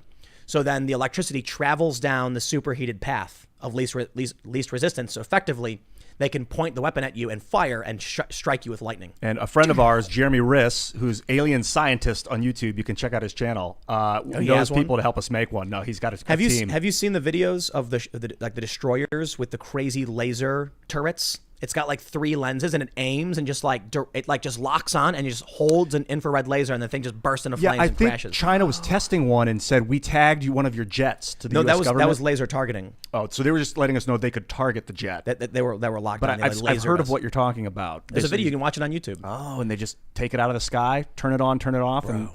Did you hear about the UFO over the West Coast or whatever? I think I just caught reports. What happened? Yeah, reports of a weird triangular-shaped flying vessel, aluminum magnetic craft that they're moving around with the magnetic. No, I don't know. Magnet. I think that's how they're doing it. There's a bunch of really clear pictures of it. Yep. And they were saying, how did we go from like police battalion riots to aliens? Just like sound weapons. Sound waves. Yeah. You were just like, I've been wanting to go there my whole life, man. You've just been waiting this whole time. Yeah, there's a crazy video. Maybe we'll pull it up tomorrow. and we can talk more about Get that to stuff. the bottom of it. But we got more Antifa stuff. All right. Oh, yeah. $2 billion in damage. Look at this. George Floyd riots caused record-setting $2 billion in damage, new report says. Here's why the true cost is even higher. Why is the true cost even higher? Freedom Foundation for Economic Yes, do tell us. Education. Oh, they're very cool. I like them. When they say dozens of people were killed or injured. Let's get to the point. They say the U.S. has experienced rioting over racial tensions before, but this report shows the damage from the latest unrest will far exceed any historical precedent. The arson, vandalism, and looting will result in at least $1 billion to $2 billion of paid insurance claims, Axios reports.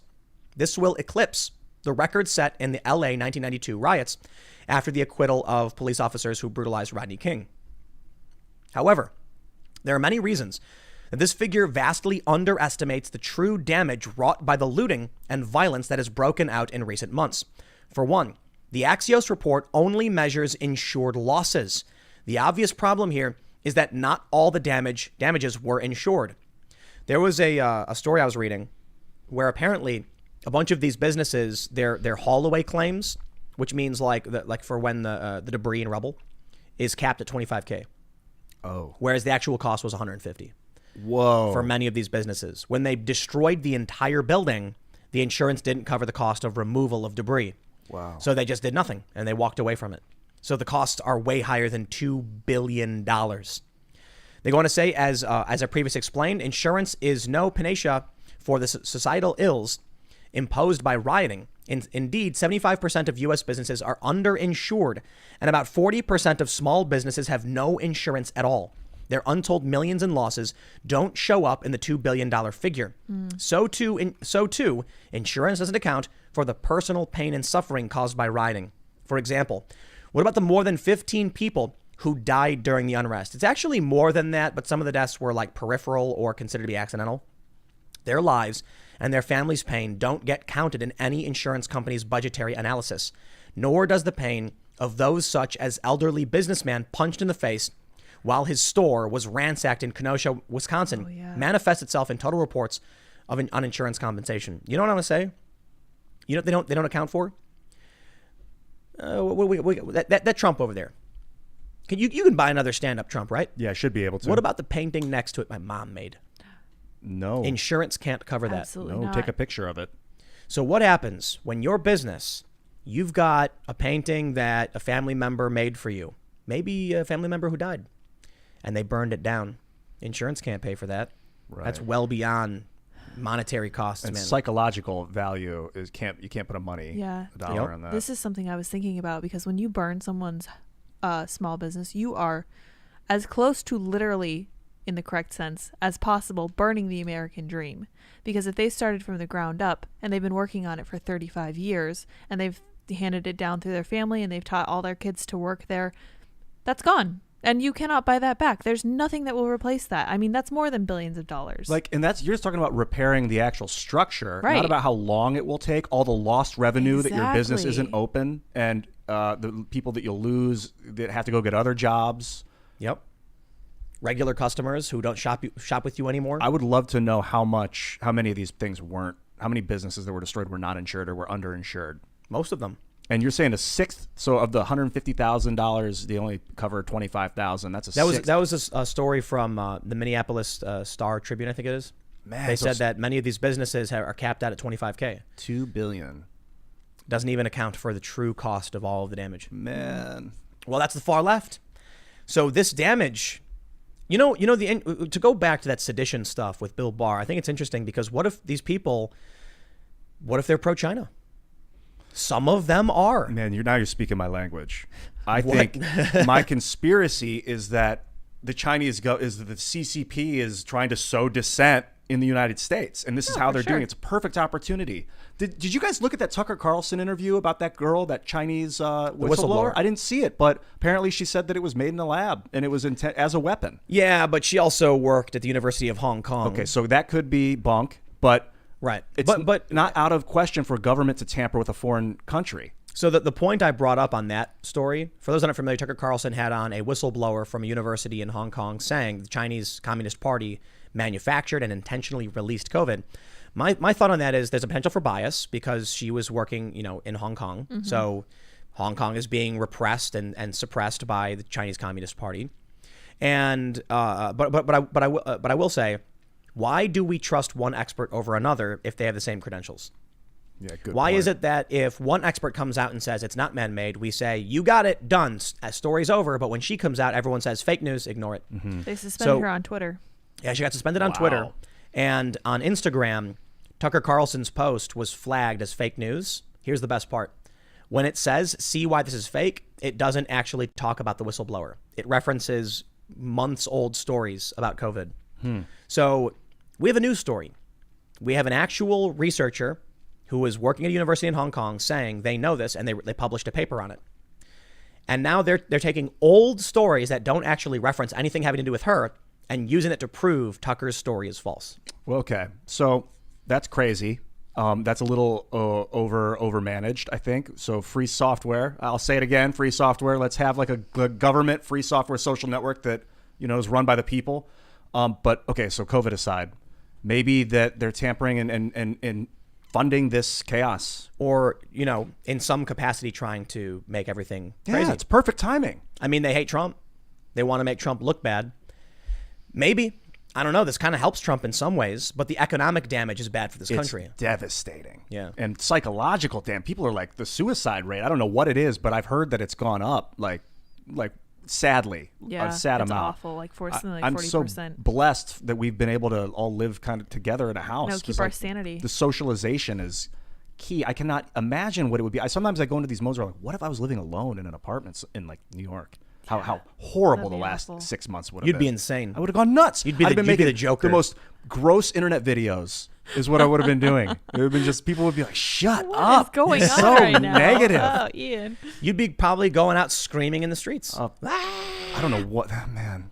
You're broke. You're about to be evicted. You're angry. Who do you blame? The government. I would have blamed that. I would have become radicalized, like in my beliefs, because I already believe that there's a power structure out there that's pulling the strings on this system. I'm very red-pilled, by the way, and I try and play it off like I'm not, because we need to keep things stable. Yeah, we tried. And I would have lost it, I think. And Yeah. and there's so many people in that position right now. Well, it is true that there was an intelligence report saying that China and Russia are both interfering. And the official statement was that Russia prefers Russia prefers Trump, but China prefers Biden. So pick your poison. I don't think Russia's as bad as they claim. No, I'm going after the Democratic What- Republic of Russia. Is that what it's called? What I mean is, Russia is a bad place for a lot of reasons. But in terms of being a threat to the United States, it's not nearly as bad as they're trying to claim it is. No, it's not They're gonna- communist anymore. It's not even about that. It's about, are they a threat to the U.S.? China is a substantial threat to the U.S. and their cybersecurity, their attacks, and we actually have confrontation with them. We have some confrontation with Russia, but I think China's the bigger threat. Yeah, dude, the Communist Party of China is some one-party system has control of their entire government. That's so weird. Yep, the party. Yeah, so come not a fan. And if I had to make a choice, I'd say I want the guy who's opposed to China, because China's the real threat. And I've been covering a lot of stories pertaining to China and the things they've been doing for a long time. Like Russia, Russia wants to set up a trade federation in Eastern Europe. Ooh, their trade federation. Putin, the whole being in office for 20 years thing, it's constitutionally legal in Russia, as far as I can tell from what I've learned. And he is a hardcore dude. Like he's this ex-KGB, like stone cold face killer machine. He looks like, when you look at the guy, rides a bear in some memes. In some memes. So yes. I don't think that he wants to be the controller of Russia. I think he's just terrified to let it go and see it devolve back into that's communism. but that's all power conjecture. corruption. No, it's all power corruption. Yeah, maybe. It's better if I'm in charge. You'll see all of these despots in North Africa and the Middle East who are like, if I go, you'll see how bad it gets. Yeah, I think that's his mindset right now. And then to be honest, Libya did get really bad. Yeah, but Yikes. I would like to see a peaceful transfer of power in Russia. I feel like he's waiting for a great leader in the United States to emerge so that he can breathe easy and let go and make sure stuff doesn't. I don't know. People want power. They digress. don't want to give it up. That's true, yeah. But you know what? I can talk about another peaceful of transfer of power. Oh, yeah? Please Transfer do. of power from Republican to Democrat as people switch parties. It's coming. We got another segment. Oh, they're switching parties. But before we talk about that, Oh. have you not smashed thy like button? Then you must. I got a request for you. Hit it. Yes. Spin the UFO. Yes, do it. And subscribe. We do the show Monday through Friday live. We got one more segment. We're talking about this sheriff who has quit the Democratic Party. Sheriff. Yes. Sheriff? Sheriff. Sharif? Like sheriff. I think that guy's name was Sherry. Sharif yesterday. Yeah, it was, but we pronounced it His middle name, sheriff. but yeah, you said Yeah. sheriff. Oh. People were like, sheriff. Yeah. For the whole time, the whole show. my I read the gosh. chat again yesterday. I These got a little people. crazy. Don't read the comments. I know. Don't do it. I'm just Okay, learning. anyway, smash the like button. Gently, peacefully protest that like. That's right. And getting your super chats if you would like to have us, because we're gonna do one more segment and then we're gonna read your comments. But check out this story from the Epoch Times. Ooh, let's do it. Now, of course, I always make sure I bring this up. That NewsGuard says Epoch Times fails, but they do not repeatedly publish false content. They just don't like that they don't correct their errors. Well, that's an issue. But we still have this story, and I think it's important to bring up because I've got a couple other stories for you as well. They report Pennsylvania sheriff flips from Democrat Party to Republican Party. They say, quote, "It was really a difficult decision, and I've thought long and hard about it. But I feel I stand for the ideals of the Republican Party platform more than the Democrats today," Westmoreland County Sheriff James Albert told the Tribune Review. Albert, 70, became sheriff last year. He said he is against abortion, for the Second Amendment, and a lifelong member of the National Rifle Association. Today, I feel my ideals are closer to the Republican Party than Democrats. The reaction to looting and rioting across the country in the wake of the death of George Floyd helped lead to the party change. He says, "I was saddened and enraged by the murders of David Dorn, a 77-year-old African-American retired police captain, who was shot by a pawn shop looter during a protest in St. Louis. These outrageous lawless acts have been met with silence, acquiescence, and in some instances, outright support from the local, state, and national leadership of the Democratic Party. The Pennsylvania Democratic Party did not respond to a request for comment." You know, I see this. I completely agree. That's exactly what I've seen. I mean, you guys have seen similar, right? Mm-hmm. Okay. Well, take a look at this. From the Washington Post. "I can't believe you're forcing me to vote for Trump, which I definitely didn't want to do." Yeah, I can hear it in the headline. Yes, I can hear the elitism. sarcasm from Alexandra Petri, who writes, "Believe me when I tell you, the last thing I could possibly want would be to vote for Donald Trump. That's why I'm so stunned that you have taken it upon yourself to go to such lengths to force me to vote for him, you sick monster. I don't even like him, not even one little bit. So I hope you're happy with what you are making me do, which comes to me as a total surprise and is definitely not a foregone conclusion in any way. I'm not going to read this trash. This article is the perfect example of what is wrong with the media, the left, and the Democrats, and why they are losing voters. Now, I don't know who's going to win in November. Maybe they'll cheat. And by they, I mean, I have no idea. Maybe they'll both cheat, whatever. The left thinks the right's going to cheat. The right thinks the left's going to cheat. But I'll tell you this, man. I watched people riot. I did not like it. Joe Biden's staff bailed these people out. Kamala Harris solicited money to bail these people out. I did not like it. Kamala Harris called for more. A bunch of other higher, federal level Democrats supported it, and they tried to use it to their advantage. And I'm angry about that. In the primaries for the Democratic Party, I supported Andrew Yang and Tulsi Gabbard. Me too, man. I did not want to vote for Donald Trump. The only problem is the Democrats are lunatics, and they chose Joe Biden. You did make me do this. You have given me no choice. It is the choice between a flashlight with dying batteries or a human being with a flashlight. I'll even go a step further. You swung Hillary Clinton at me and then followed it up with a Biden left hook. Right? So I am no more. Actually, Obama, how many drone bombs did he launch between gosh. Obama? Mr. Obama yeah. between 2012 and 2016. I don't know. That was like, Yeah, that was my morale. Those for sure. bombs. Dropping with those bombs. well, but yeah. but look, and Trump didn't make very many changes in that regard. Yeah, And I've heard that actually. And that's why early on I was like, don't care. You know, he wants to hire John Bolton. He wants to fire missiles. He wants a drone strike. I don't care. I'll take me a Tulsi Gabbard. So forget the Obama thing, but the Hillary Clinton subverting Bernie Sanders thing that came out in WikiLeaks, and then the trying to shove Biden down my throat. I'm not a party politician, but that is disgusting. I thought Bernie Sanders had some great things to say. I was ready. He sold out. So he did sell out. He capitulated. He bent the knee to the power structure, which I thought he would never do, and that was also devastating. That's the most amazing thing about Bernie is that I remember it was like early 2016. I was in New York with a friend, and I was literally ranting like in excitement about how Bernie Sanders has been consistent, and we finally have a politician who's been saying the same things, still saying the same things, and refusing to back down. And there were, like Bernie said, good things. Notably, like when it comes to the Second Amendment, he said, it's an urban versus rural issue. And I was like, wow. I like that. He's actually talking about how you have different perspectives, and that's long been a challenge. I can't believe the guy I said did not change. Give him 10 seconds in that room with Hillary Clinton, and he went.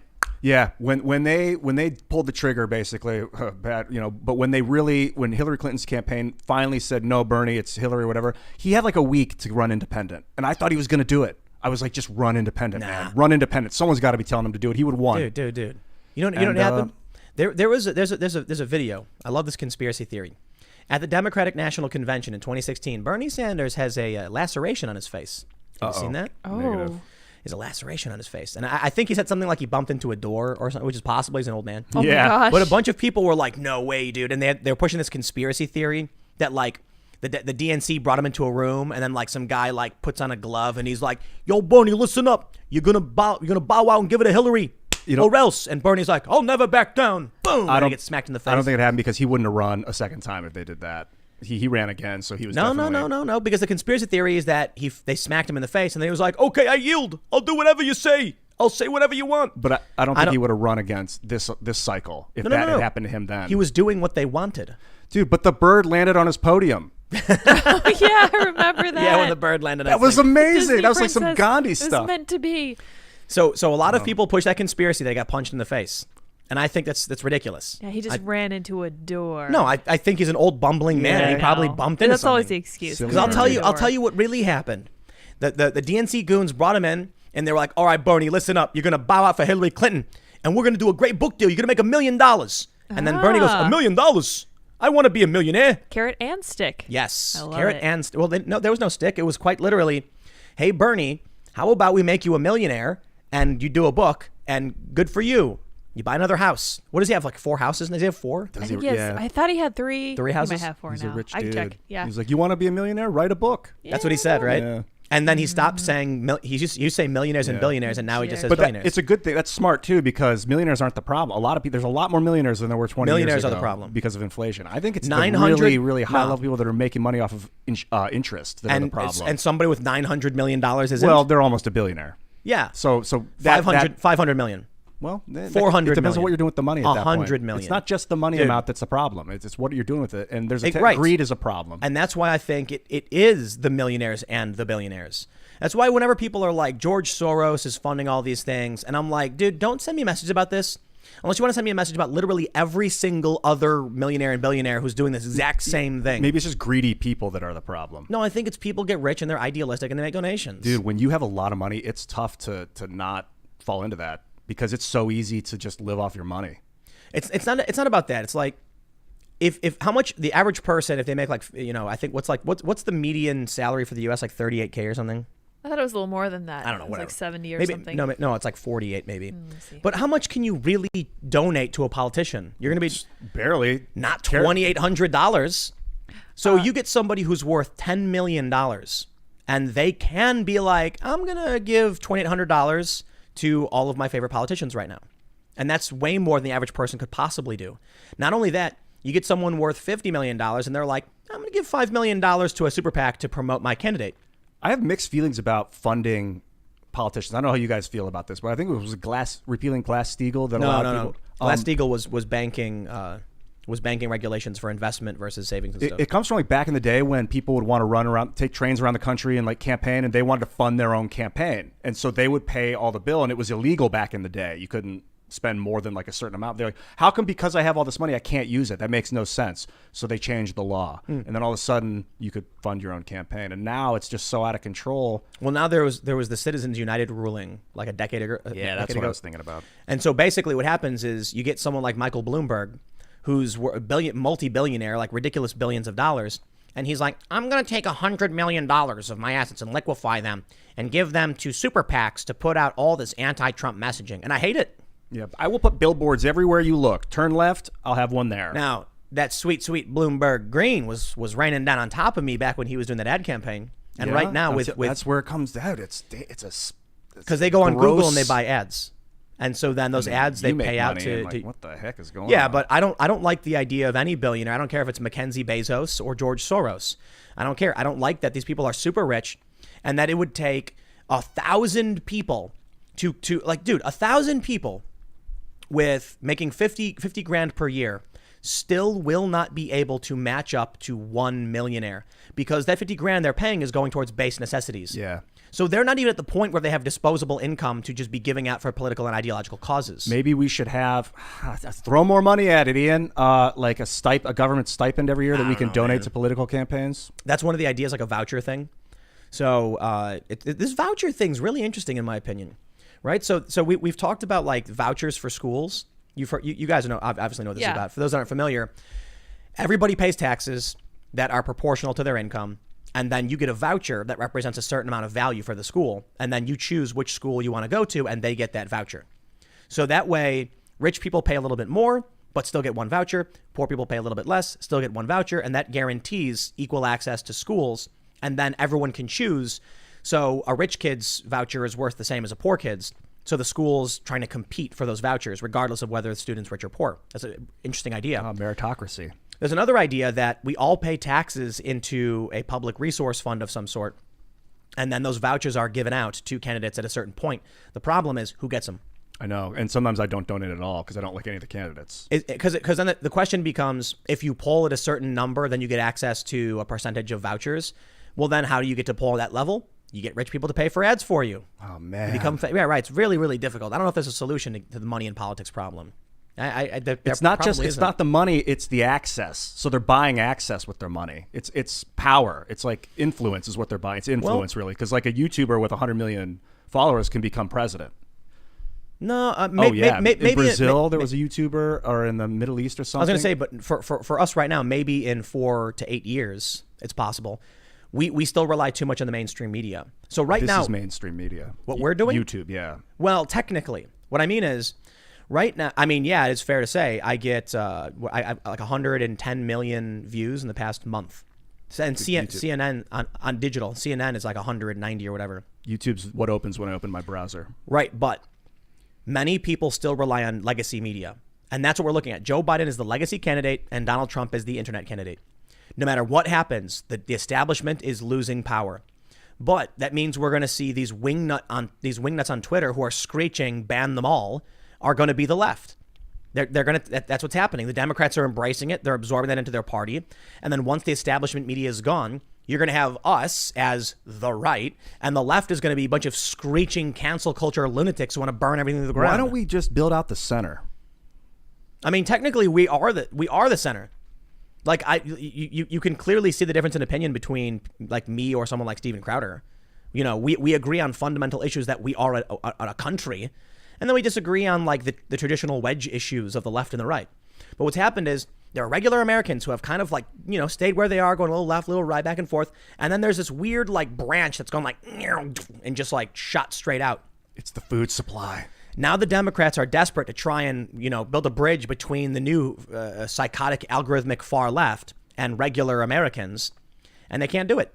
So Joe Biden's like, I'll go a little far left, making everyone go like, whoa, bro, whoa, you're too far left. Oh, thank God for the internet. But then the far left goes, he's nowhere near far left enough. You can't win with that kind of mindset. Crazy ain't going to work. Well, that's what they're going for. They're going for crazy and violence, and they tried, and now it's like, you know what, man? Trump as an internet candidate, he really, really is. Think about this. Trump posted Pepe memes. Mm-hmm. You know, it's funny to watch, but it's kind of like a shock to a lot of traditional establishment types who are like, this is not what a presidential campaign is supposed to be. And they're freaking out. So right now what we're experiencing is you got the left claiming the right is reactionary when in reality, the right is actually substantially more progressive than the left is. And I can prove it. The left is repealing civil rights law. The Democrats in California, the state, the Assembly and the Senate have voted to repeal their civil rights legislation from their constitution, specifically Prop 209, that deals with government contracts, employment, and things like that.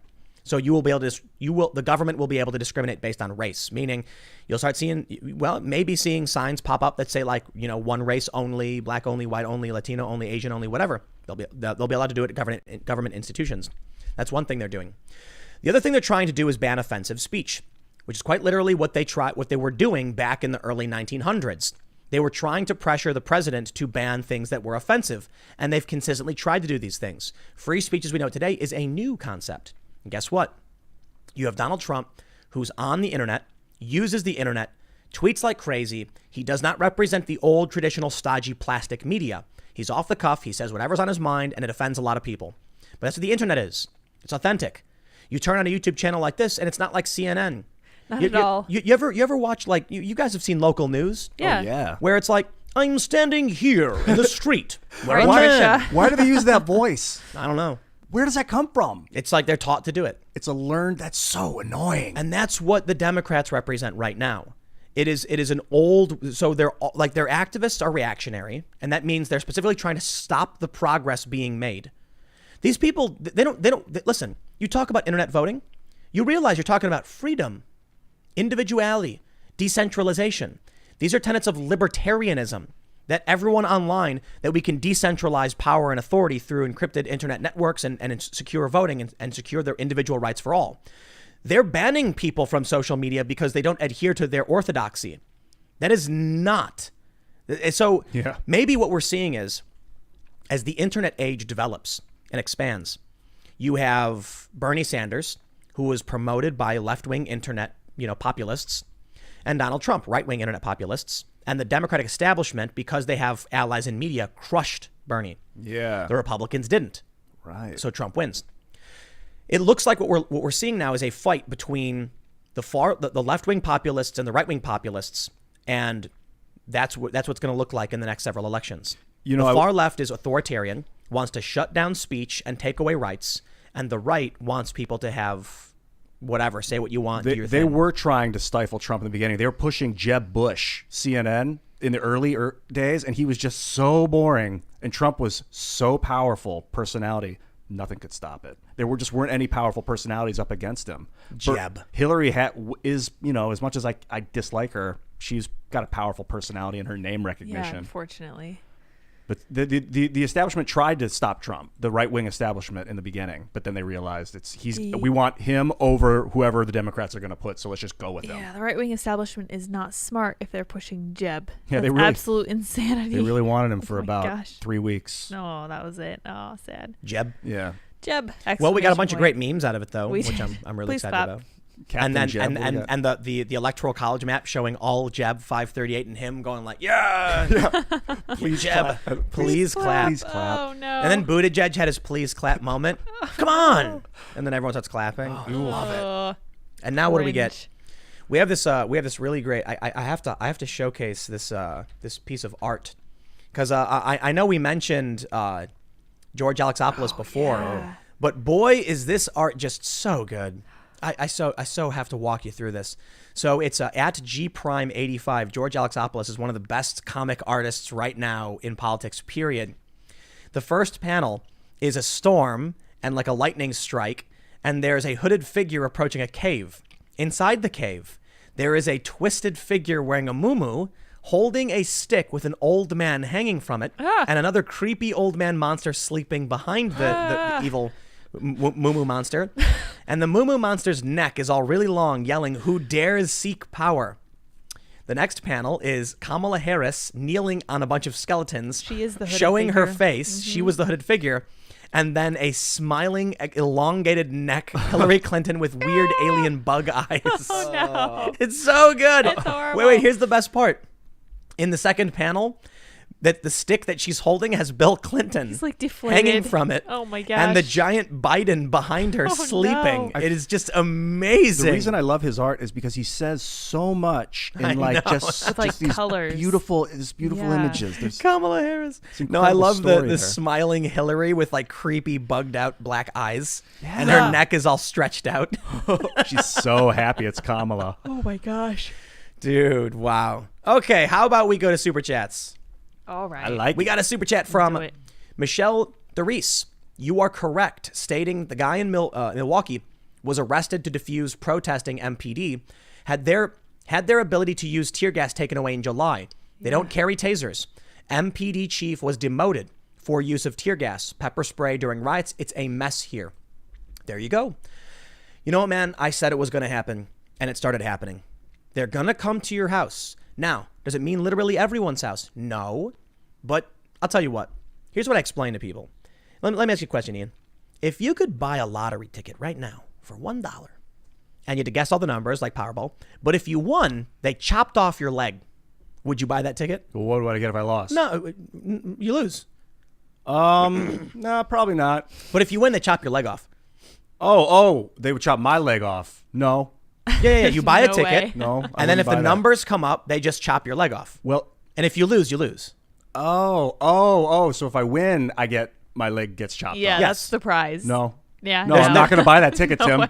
So that's the point I make. Like, if you were given the opportunity to entertain a situation in which there's no upside and there is a rare potential that someone will show up to your house and you will be arrested because they accuse you of being a bigot, would you want that circumstance to happen? No. No. Who wants to live with what's any the- percentage chance What's it's the going to happen? metaphor that you're going with right now? Like, what's the downside of this? Antifa and Black Lives Matter are not going to every single person's house. This is like Okay. speaking your mind online, you're saying, can induce this lottery ticket system? No. I'm just talking about whatever. And Black Lives Matter, they're going around to people's homes. This guy is targeting people. All right, one of these activists. He'll go to your house, accuse you of being a racist. The cops come and arrest you. They won't do that to every single person, but there is a chance it could be you. Would you like that circumstance to exist in which there's a chance a mob comes to your house for any reason and you get arrested? No. Well, Of it course depends not. on the reason. If it's because I'm speaking what I believe has to be No, said. they just called you a bigot, and you don't know why. No, they I said- wouldn't. Don't fight back. Don't respond to that crap. Well, the point I'm making is they're not going to go after everyone. They're going to go after enough people so that people are scared and stop fighting back. And then they'll think, if I just keep my head down, and then you get the Soviet Union, where people would just call the cops on their neighbor and say, my neighbor says communism is dumb. And the next day, the apartment was cleaned out and the person was gone at a gulag. That's why I don't like these contact tracing things for COVID. That feels like gulag Soviet stuff. Contact tracing, like knowing where you go and who you talk to. My neighbor was by a guy yesterday. I better tell. Report. Yeah. That's Oh, crazy. Yeah. F So that. I'm going in for to the dentist for a permanent crown. Nice. And I have to answer all these questions. And they're like, have you been in contact with anybody who has these symptoms? Have you traveled out of state? All this crazy stuff. And they fill it out and they document it. That's where we're going. Looks like a step. All right, let's see. Dr. Litch says, if Biden refuses to come onto Joe's podcast, I vote Trump should go solo. Still would bring in tons of views and media. Smoke a joint like Musk. That would probably never happen. But there is a chance. So you're saying there's is a chance. Yes. Joey Giggles says, I work for VZW. On our employee site, they state, saying all lives matter really isn't cool. Afraid I'll slip up and get fired for a different opinion. Yikes. Tom says, now my first choice for news analysis. Thank you very much. Student of History says, after your main video, I think we must expand the Andino method. People from your area start popping up in riot blotters. Let's go get that message, put their message out there, make them nervous without going near them. So this is a reference to Andino, who is when the public information comes out that people have been arrested. He just says this person was arrested. You know, this is where they work. This is what the thing says. So the police are like, John Smith, 34, was arrested for arson, battery, blah, blah, blah. You know, and then Andy will be like, this person does this job. And now Antifa is panicking because they're losing some people have lost their jobs because of this. As much as some of these companies want to pretend like, no, it wasn't over this. It wasn't over this. You know, when it comes to criminals, sometimes you want to be careful not to make a martyr out of them and just lock them up, throw them in the oubliette, and forget about them. Like when they're gone, that's the best thing. Yeah, but if they're not being charged by the DA, they get right back out and keep doing it. That's a problem. You want to throw them away forever into the oubliette, is down in the pit where they starve, they die slowly. No, that's what they would do in the Middle Ages if they wanted to forget about somebody. It This would be wasn't. a They would throw them into a hypothetical, pit, yeah. The and that's where memory they would hole. live the rest of their days. Yeah. In this thing called the oubliette. So that's my point. You don't want to make their pictures everywhere and then all hail the guy that got made a thing out of. Into a martyr. Mm, Yeah. Conrad Wright says, taxation without representation is tyranny. Should murderers, criminals be able to vote? Who decides that line? Yes. Who decides the They line? should be able to vote, you think? Well, you don't lose your right to vote if you're a criminal, right? Yes, you do. If you're a felon. Really? Mm-hmm. Temporarily? Permanently, while I you're believe. Yeah. So they're trying to pass new laws that will allow felons to vote. And so like Florida did a big thing. Yeah. I don't know. I don't know. Should felons vote? Voting's a right. You know, you I got to don't earn know. it. There's a privilege, I should there's say. there's a lot of questions about voting. So first you have the Starship Troopers method, where service guarantees citizenship. You're a civilian if you haven't served and you can't vote, but you enjoy all the rights. If you serve in some capacity, now you have the right to vote. That's a really interesting thought, because right now we have people who vote who hate the country and want to destroy it. Yeah, and who've they done vote nothing people for who it. do. Who will like vote against what the They're voting. the right thing. There are people here who are voting to hurt the country on purpose. Yeah. And there are some people who vote for random things too. But then you get like, no offense to people that have served, but mindless people that have signed up to serve in the military because they just want to kill the bad guy that might go vote to follow the crowd. The service in Starship Troopers isn't infantry. It could be anything. It's just service to the community. Service is key. Whatever you do to serve something, you know, And like can become a form of service to and deliver the news. You know, In Starship Troopers, they actively try to discourage people from finishing their service. So they tell people, quit if you don't like it. Oh. Because they don't want people who don't really want to strive. It's an interesting idea. The other idea is that land ownership guarantees. I don't like that because it gets passed down. So this is archaic. It's the way it used to be. But the idea was, if somebody can just show up and be like, I live here now, I'm voting. How do you know if they're actually if they're actually a member of the community that wants to help, if they're just temporarily there? So like, you could move to New York, be there for the minimum required time, then vote for something that destroys New York, and then leave. And you don't got to deal with the consequences of your vote. So that was another idea. So I'm not saying I agree or disagree with any of these. I'm just saying there are challenges to the idea that everybody just gets to vote for any reason. Also, like, one vote, not really the best way to change things these days. You can speak your mind and influence like thousands of people. No, that still comes down to their votes, though. What's that? It still comes down to their vote. Yeah, influence but it's them to their vote. votes. So like people that think like, I'm gonna vote, and they just stress all day, every day. On that day, I'm gonna go and I'm gonna vote so hard. I'm gonna vote. No, you know what? You can convince other people to vote.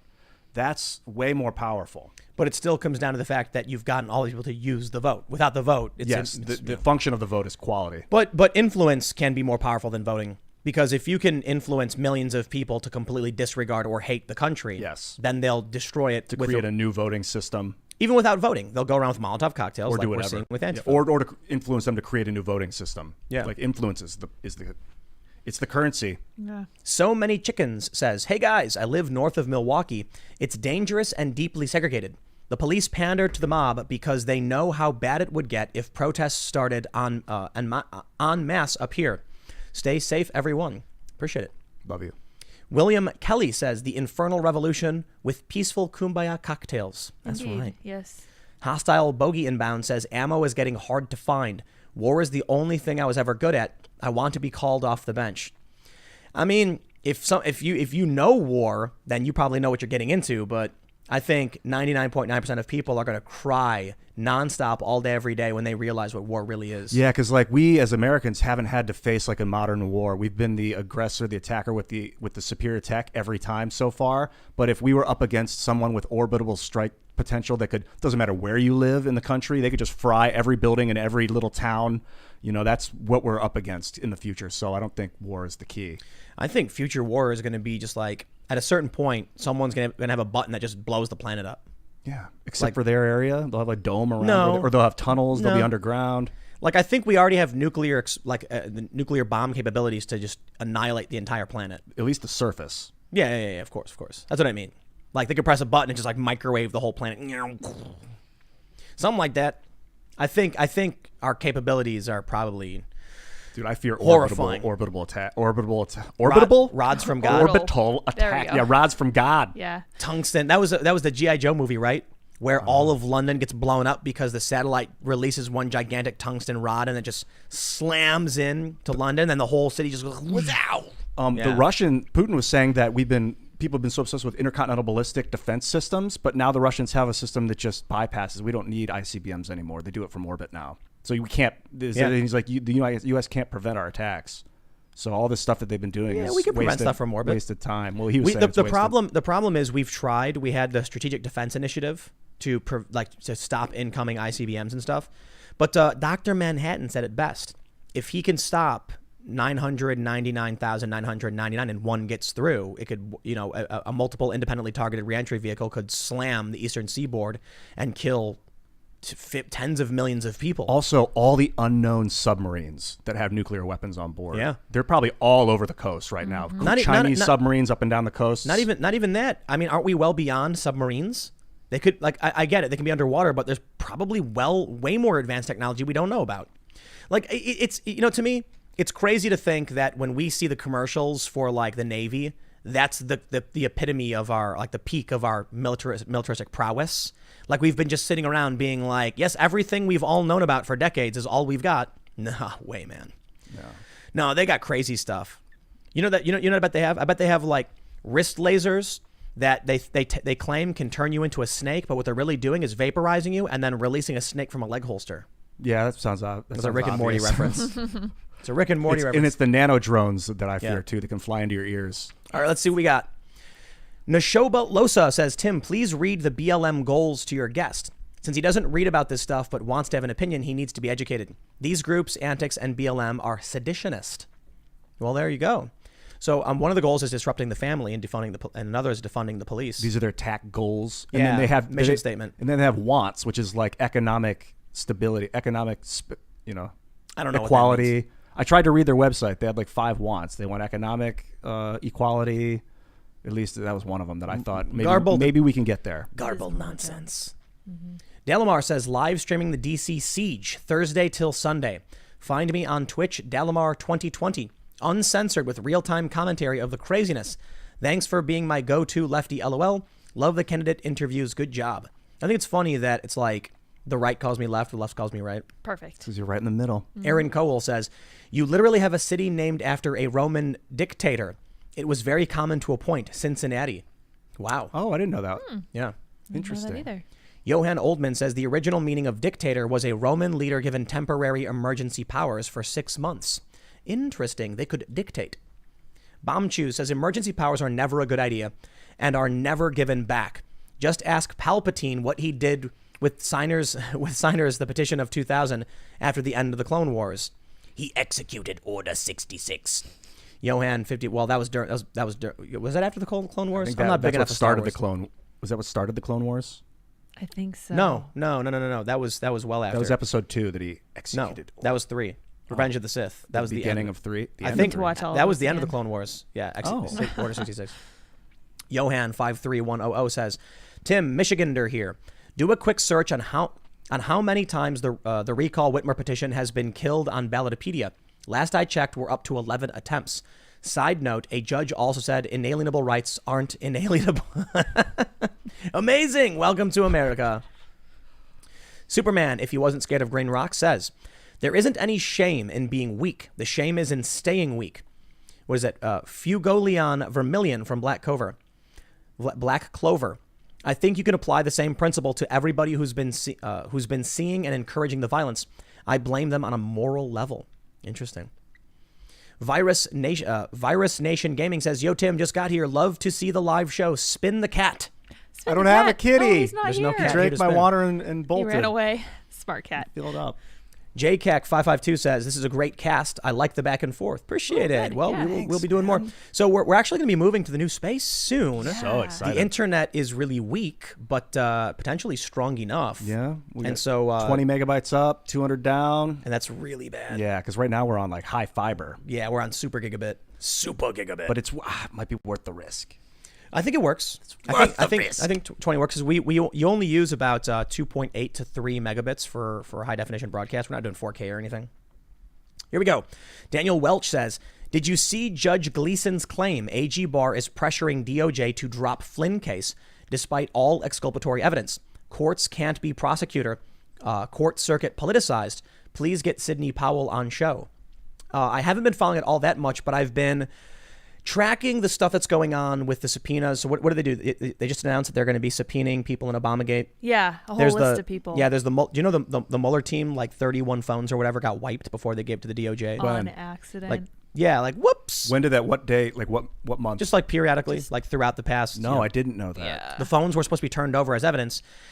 Oopsie. Dude, this tactic is driving me nuts of just wiping the server, and then that's ridiculous. It that should be illegal. A crime. Should, It yeah, is. Exactly. It is a crime. Destroying public record is a crime. But that should be a severe crime if the record is important. Bro, There's stories.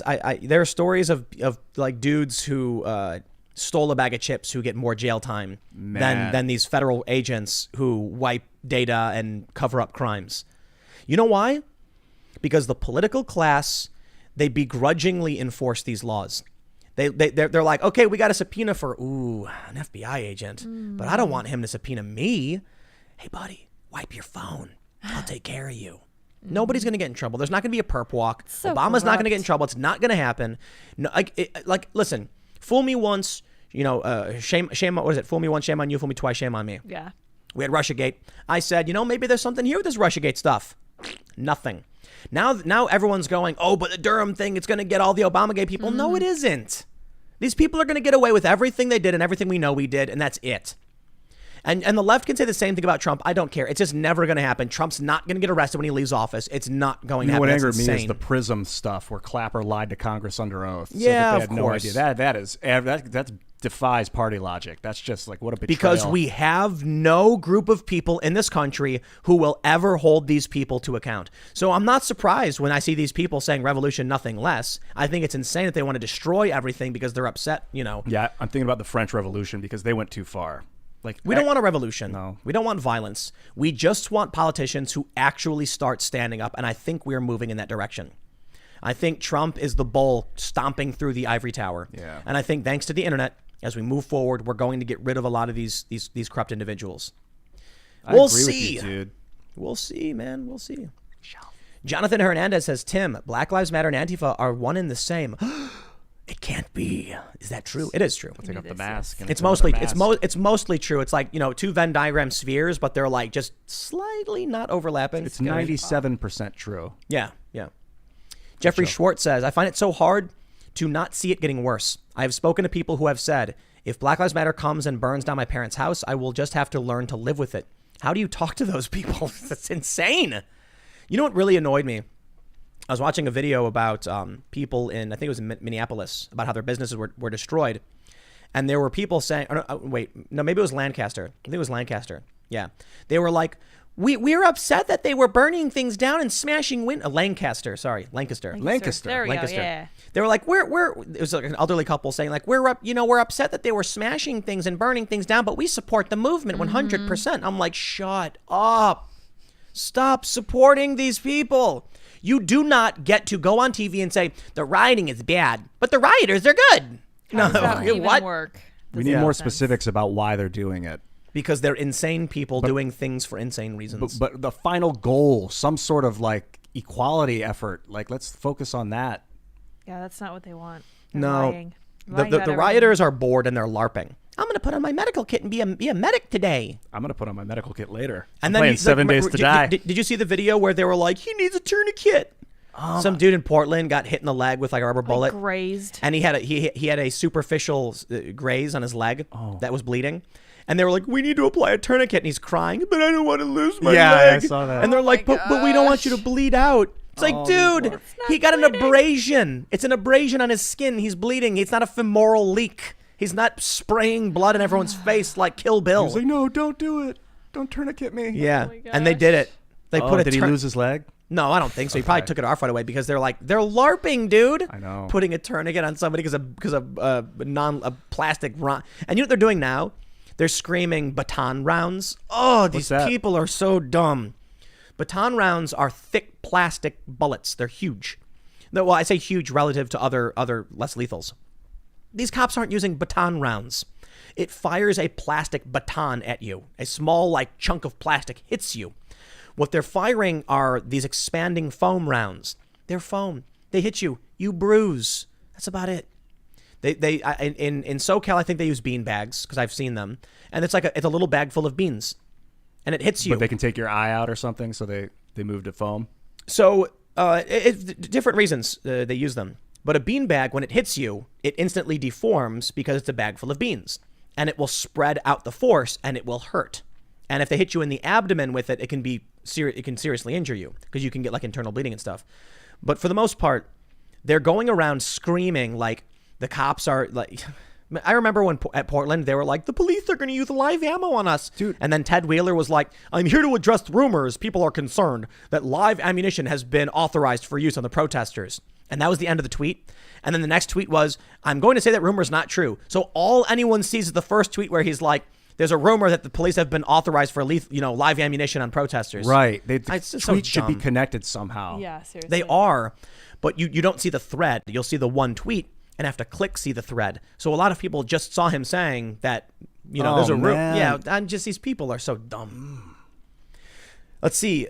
We have a man named Mr. Hunt, first name Michael. We need to stop the lies and propaganda via the mainstream media, big tech censorship, and the demon rat puppet masters with the real power, or we will all pay an unimaginable price. Supa Malit says, I believe that Russia is less of a threat in this day and age. Also, Russia has paused the sending of their anti-air system S-400 to the CCP and began speaking to India about the threat in the Pacific from the CCP. Interesting. American Nacho says, huge fan, I watch every day. Question. Could you start adding the links you cite in the description of your videos? P.S. Say my name is. P.S. My name is also Tim, and I podcast. Cool. So one of the main reasons why I don't put the links directly in is because, as much as YouTube says it may not be the case, putting external links to other sites, I saw a correlation between that and demonetization. And I stopped doing it, and it kind of helped. So it could just be superstition. But what I decided to do was to include the URL bar in all of the display so you can see it. The main issue is like, if YouTube says we don't want this link appearing on YouTube, because actually we have an example here with Ian when Facebook censored Minds. Remember that? Yeah. If you were on Facebook and you tried sending minds.com to someone, you'd get a weird block saying like, what would it do? It would block you. Saying, It was like a warning block. Yeah. And that was really weird. So there are certain links that potentially on their site, if you post it, they're going to knock you down. Yeah, there'll be blacklists. They'll have blacklists that they don't tell anyone what's on the blacklist. I think James Damore actually whistle blew on Google's blacklist. That was part of his blow. Yeah. And we've seen it from Project Veritas too. So that's why I'm like, look, the links will appear at the top of every page. I use NewsGuard, and 99% of all sources I use are NewsGuard certified, unless there's a special exemption for some reason. I should say it wasn't James Damore. It was another guy through Project Veritas. Yeah. I know who you're talking about. Yeah, not Damore, but yeah, it was Veritas. Hey Tim, by the way, you rock watching this show every day. Yeah, thanks, Love you, man. Oh yeah. Other Tim. Andre says, I like the show, except when you guys talk economics and campaign finance. You should have me on to explain and clear up misconceptions. To which misconceptions do you refer? Sejong the Great says median household income as of February 2020 was $66K. Wow, it's better than I thought. Good for America. I was closer to being right. That's probably that's household income. So a lot of married couples. Oh, interesting. Yeah, that's a good point. Larry Yoshi says, thanks, Tim, for exposing the lies. Aloha. Appreciate it. All right, let's see what we got here. I did read that one. Let's see. Chris Dumas says, out of curiosity, it was said that Hillary brought in double what she spent for her campaign. What happens to the rest? My general understanding is they can use it for other campaigns, but I don't know for sure. Perhaps we need that other guy who knows more about campaign finance. Indeed. Oh, it's all connected. John Thomas says, eliminate the reason for people to try to buy politicians. Reduce size and scope of government. Simplify the tax code. Either a flat tax or fair tax. Government is never benevolent, at best benign, and usually malevolent. Yeah, because people with power, I'm a fan of doing an internet campaign for that reason, because I think if someone can win a political office just by making YouTube videos and not having any money, not pumping money into it, that would be incentive to stop pumping money into candidates. I don't think you can get money out of politics, man. Maybe never I think out, but diminish. I don't even know about that. I don't think so. You don't really need money. With a $50 webcam and an internet connection, if you're a smart guy and you're dedicated. And I'm super rich, I can hire you. But you didn't need to. Like, you have the access. It's the access that in the time spent that you're... Sure. That is influential, but it doesn't change the fact that a rich person can just hire the influential person to say whatever they want. Yeah, but they're looking at you. You're the selling point. You don't need to hire people to sell yourself. So if I got offered $1 billion, I'd be like, Biden's the best. Woo! I'm kidding. I would never do that. There's no amount of money. But there's a lot of people who would. And I'm not going to name the specific individual, but there was a high-profile YouTuber who endorsed Hillary Clinton. and it was like very out of place. So you're saying bribe people to speak highly of you? Bribe? It is kind Sponsorships. of. Yeah, right. Sponsorship. That's what I meant. Lobby. Exactly. They show up and they say, here's what we want to do. We're going to give you a really big budget, and we don't care what you make. We don't care how expensive it is. Your budget's going to be $3 million. And make whatever you want, no matter the cost. Because Hillary's great. You know what they do? They make a really quick video. They're like, yo, what up, everybody? You know, I think this politician's really, really cool. It's been great. Thanks. Have a good time. Go vote, and I'll see you next time. And then they put the money in their pocket, and they spend them. Yuck. So it's sponsorship. Yeah, but I do think one person that makes 12 hours of content a day is more powerful than that. Because they're really listening to you when you're doing that. If you're interacting with people. You're going to love this next super chat. Let's do it. Let's see. Patriotic Gestalt says, today's IRL feels like a D&D session. With Tim's worldly experiences, he should DM/GM a Mogadishu RPG actual play. We were just talking about that. A real life D&D with social like justice. Elves. Yeah, but like it's the SJW realm with so BLM. We're working on a game. A card game, Cancel Culture. Yeah. And the general idea of the game is that you're trying to get your opponent banned from the internet. And they have like characters. So there's like Peter Jordanson and, you know, Wet Brian. Really, really obvious satirical names for people. And you're trying to ban like, you know, Big Red and other big fat feminists and stuff. But another thing we talked about is creating, you don't even need to make it, but creating essentially a cancel culture D&D style game. Yeah, the D&D rule set is open source. So we could literally make it and sell it. And I like D&D awesome. 3. Yeah, that'd be so fun. A political one. Yeah. Yeah. Because it's kind of like Shadowrun, but in modern day.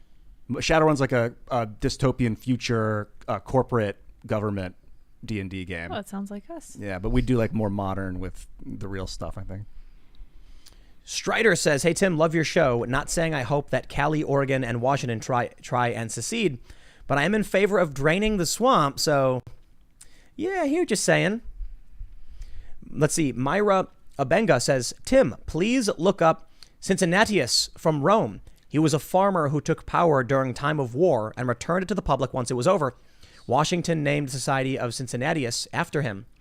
And this is also a reference I've brought up several times about the idea of swords to plowshares, which is a Magic the Gathering card. We have a big, someone sent me a big mock-up version of it. That's how we That's really in the Bible, bonded, right? one of the early It days. is in the Bible. Yeah. And Cincinnati is actually named after a fraternal veterans organization founded in 1783 by former Revolutionary War officers and named for Lucius Quincinus Cincinnatus. Oh, so it's not 5th century BCE Roman hero. So it's like a Interesting. derivative of that. Yeah, it was really interesting. I had to look that up when somebody mentioned it. J-Rap says, look up Green Beam Dazzler. It's a laser weapon that uses radiation waves through a laser that looks like a lightsaber. It makes one immediately ill. Oh, yeah. So there's a website for a guy who makes energy weapons, and there's supposedly a light device that when you hold it in front of somebody and you pull the trigger, it makes them vomit. Oh, my God. Yeah. Whoa. I've never seen it in action, and it could just be... I want to make one.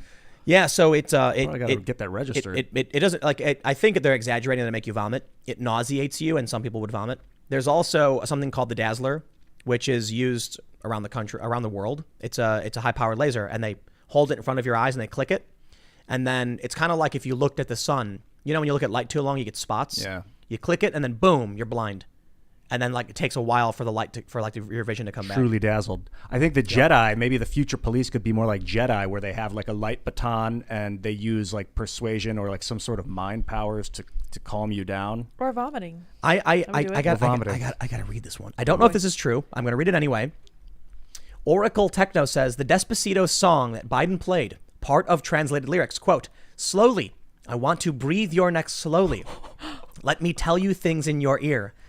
No way. I gotta look it up. No way. Thank you. I gotta look He it did it up. on purpose. Oh my gosh, He that's must gross. have. He did it on purpose. What a funky old guy. Is he trying to lose? I think from the beginning we trying all to kind of lose. that was like a conspiracy. I'm ready tossed to around. read. I have I'm a bit angry right now, guys. Why is that, Tim? Because that? people have not smashed that like Oh button. my gosh, Must. you're right. What the heck, I'm guys? not really angry. I'm actually rather tepid.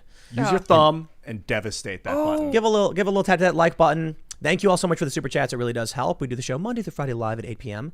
And we're getting close to Betty Bye. So make sure you follow me on Twitter, Instagram, and Parler at Timcast. And you can check out my other YouTube channels where I put up content literally every single hour from 10 a.m. to 10 p.m. Tim Pool has content live on YouTube. It's crazy. I can't even figure. It's nuts. How do I do it? I don't know. But YouTube.com/Timcast, YouTube.com/Timcast News, and Timcast IRL, which you're on. subscribe, notification button, like button. And of course, you can follow at Ian Crossland. You sure can.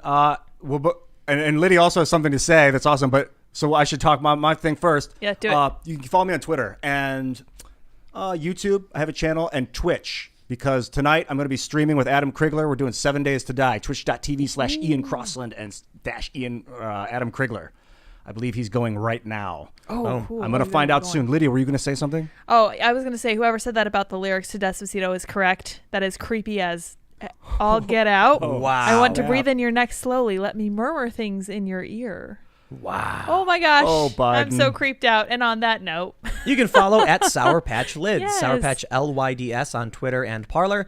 Thank you all so much for hanging out, everybody. We'll be back. What's tomorrow? Thursday? Mm-hmm. We'll be back tomorrow, Thursday, for another live show at 8 p.m. And of course, like I said, I have content up literally every hour. So you name it. At 10 o'clock, video goes live. 11, 12, 1, 2, 3, 4, 5, 6, 7, 8, 9, 10. Boom. And we'll see you all tomorrow.